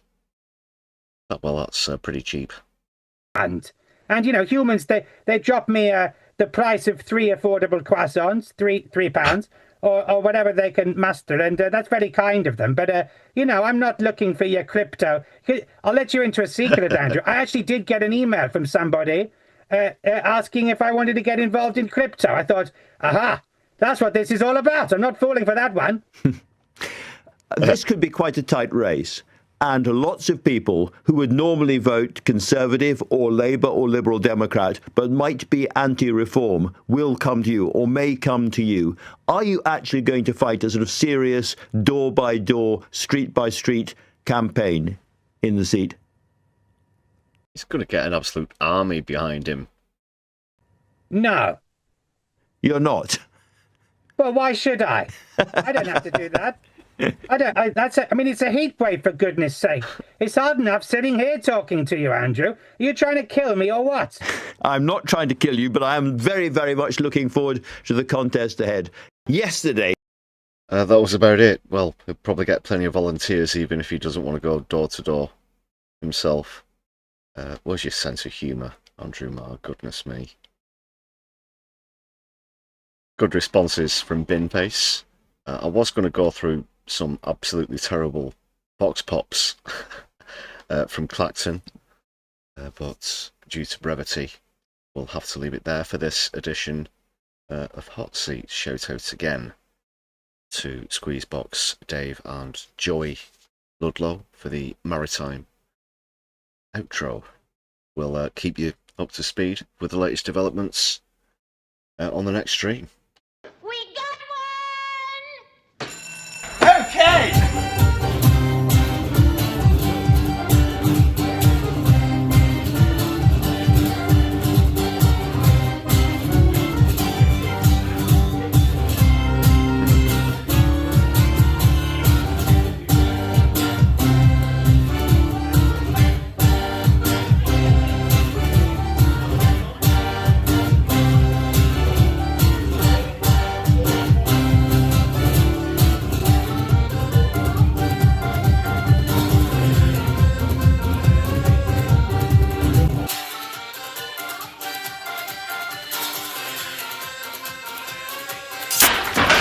Right, the music's too loud. The neighbours have been complaining. You just watch your steps, Sonny.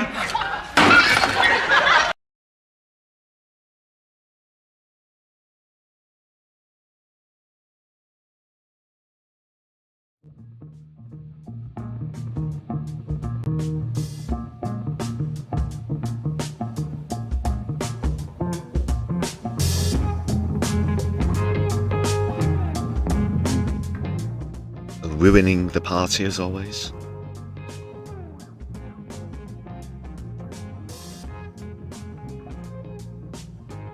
Do be jolly good people and hit thumbs up on the stream. Quick reminder as well. Check out some of the latest content on the channel. Maybe throw some hype points our way if you're watching on a mobile device as well. There's lots of ways to support the channel, including gifted memberships. Thank you very much for all of your contributions. It's also great to see the community growing as well. That's why gifted memberships are the preferred method of support, but whether it's super chat, super stickers, super thanks, or the buy me a coffee page, we really do appreciate it.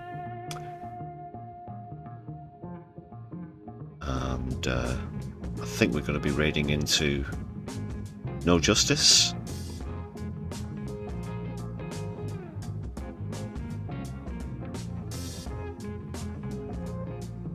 And I say yay we shall.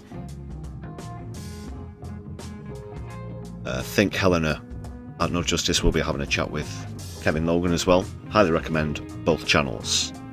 Know that most of you are already familiar with them. Well, that's where we're going post-stream. Do stick around though, people.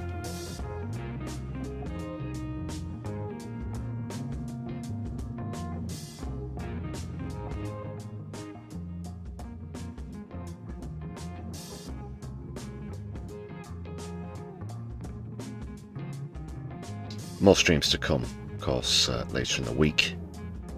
From us here on the Brews at 10.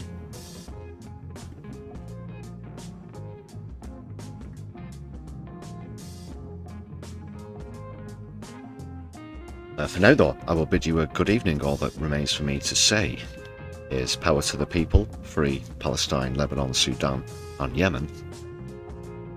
Don't let the bastards grind you down, don't watch the news, be the news. My left eye. We'll be seeing you very soon. Have yourselves a good night, stay cool people.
The door is open and you can leave.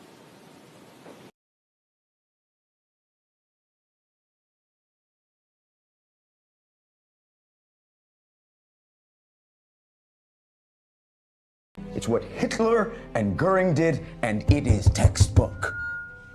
And if you think the next time it happens, we're gonna recognize it because they're wearing scary uniforms,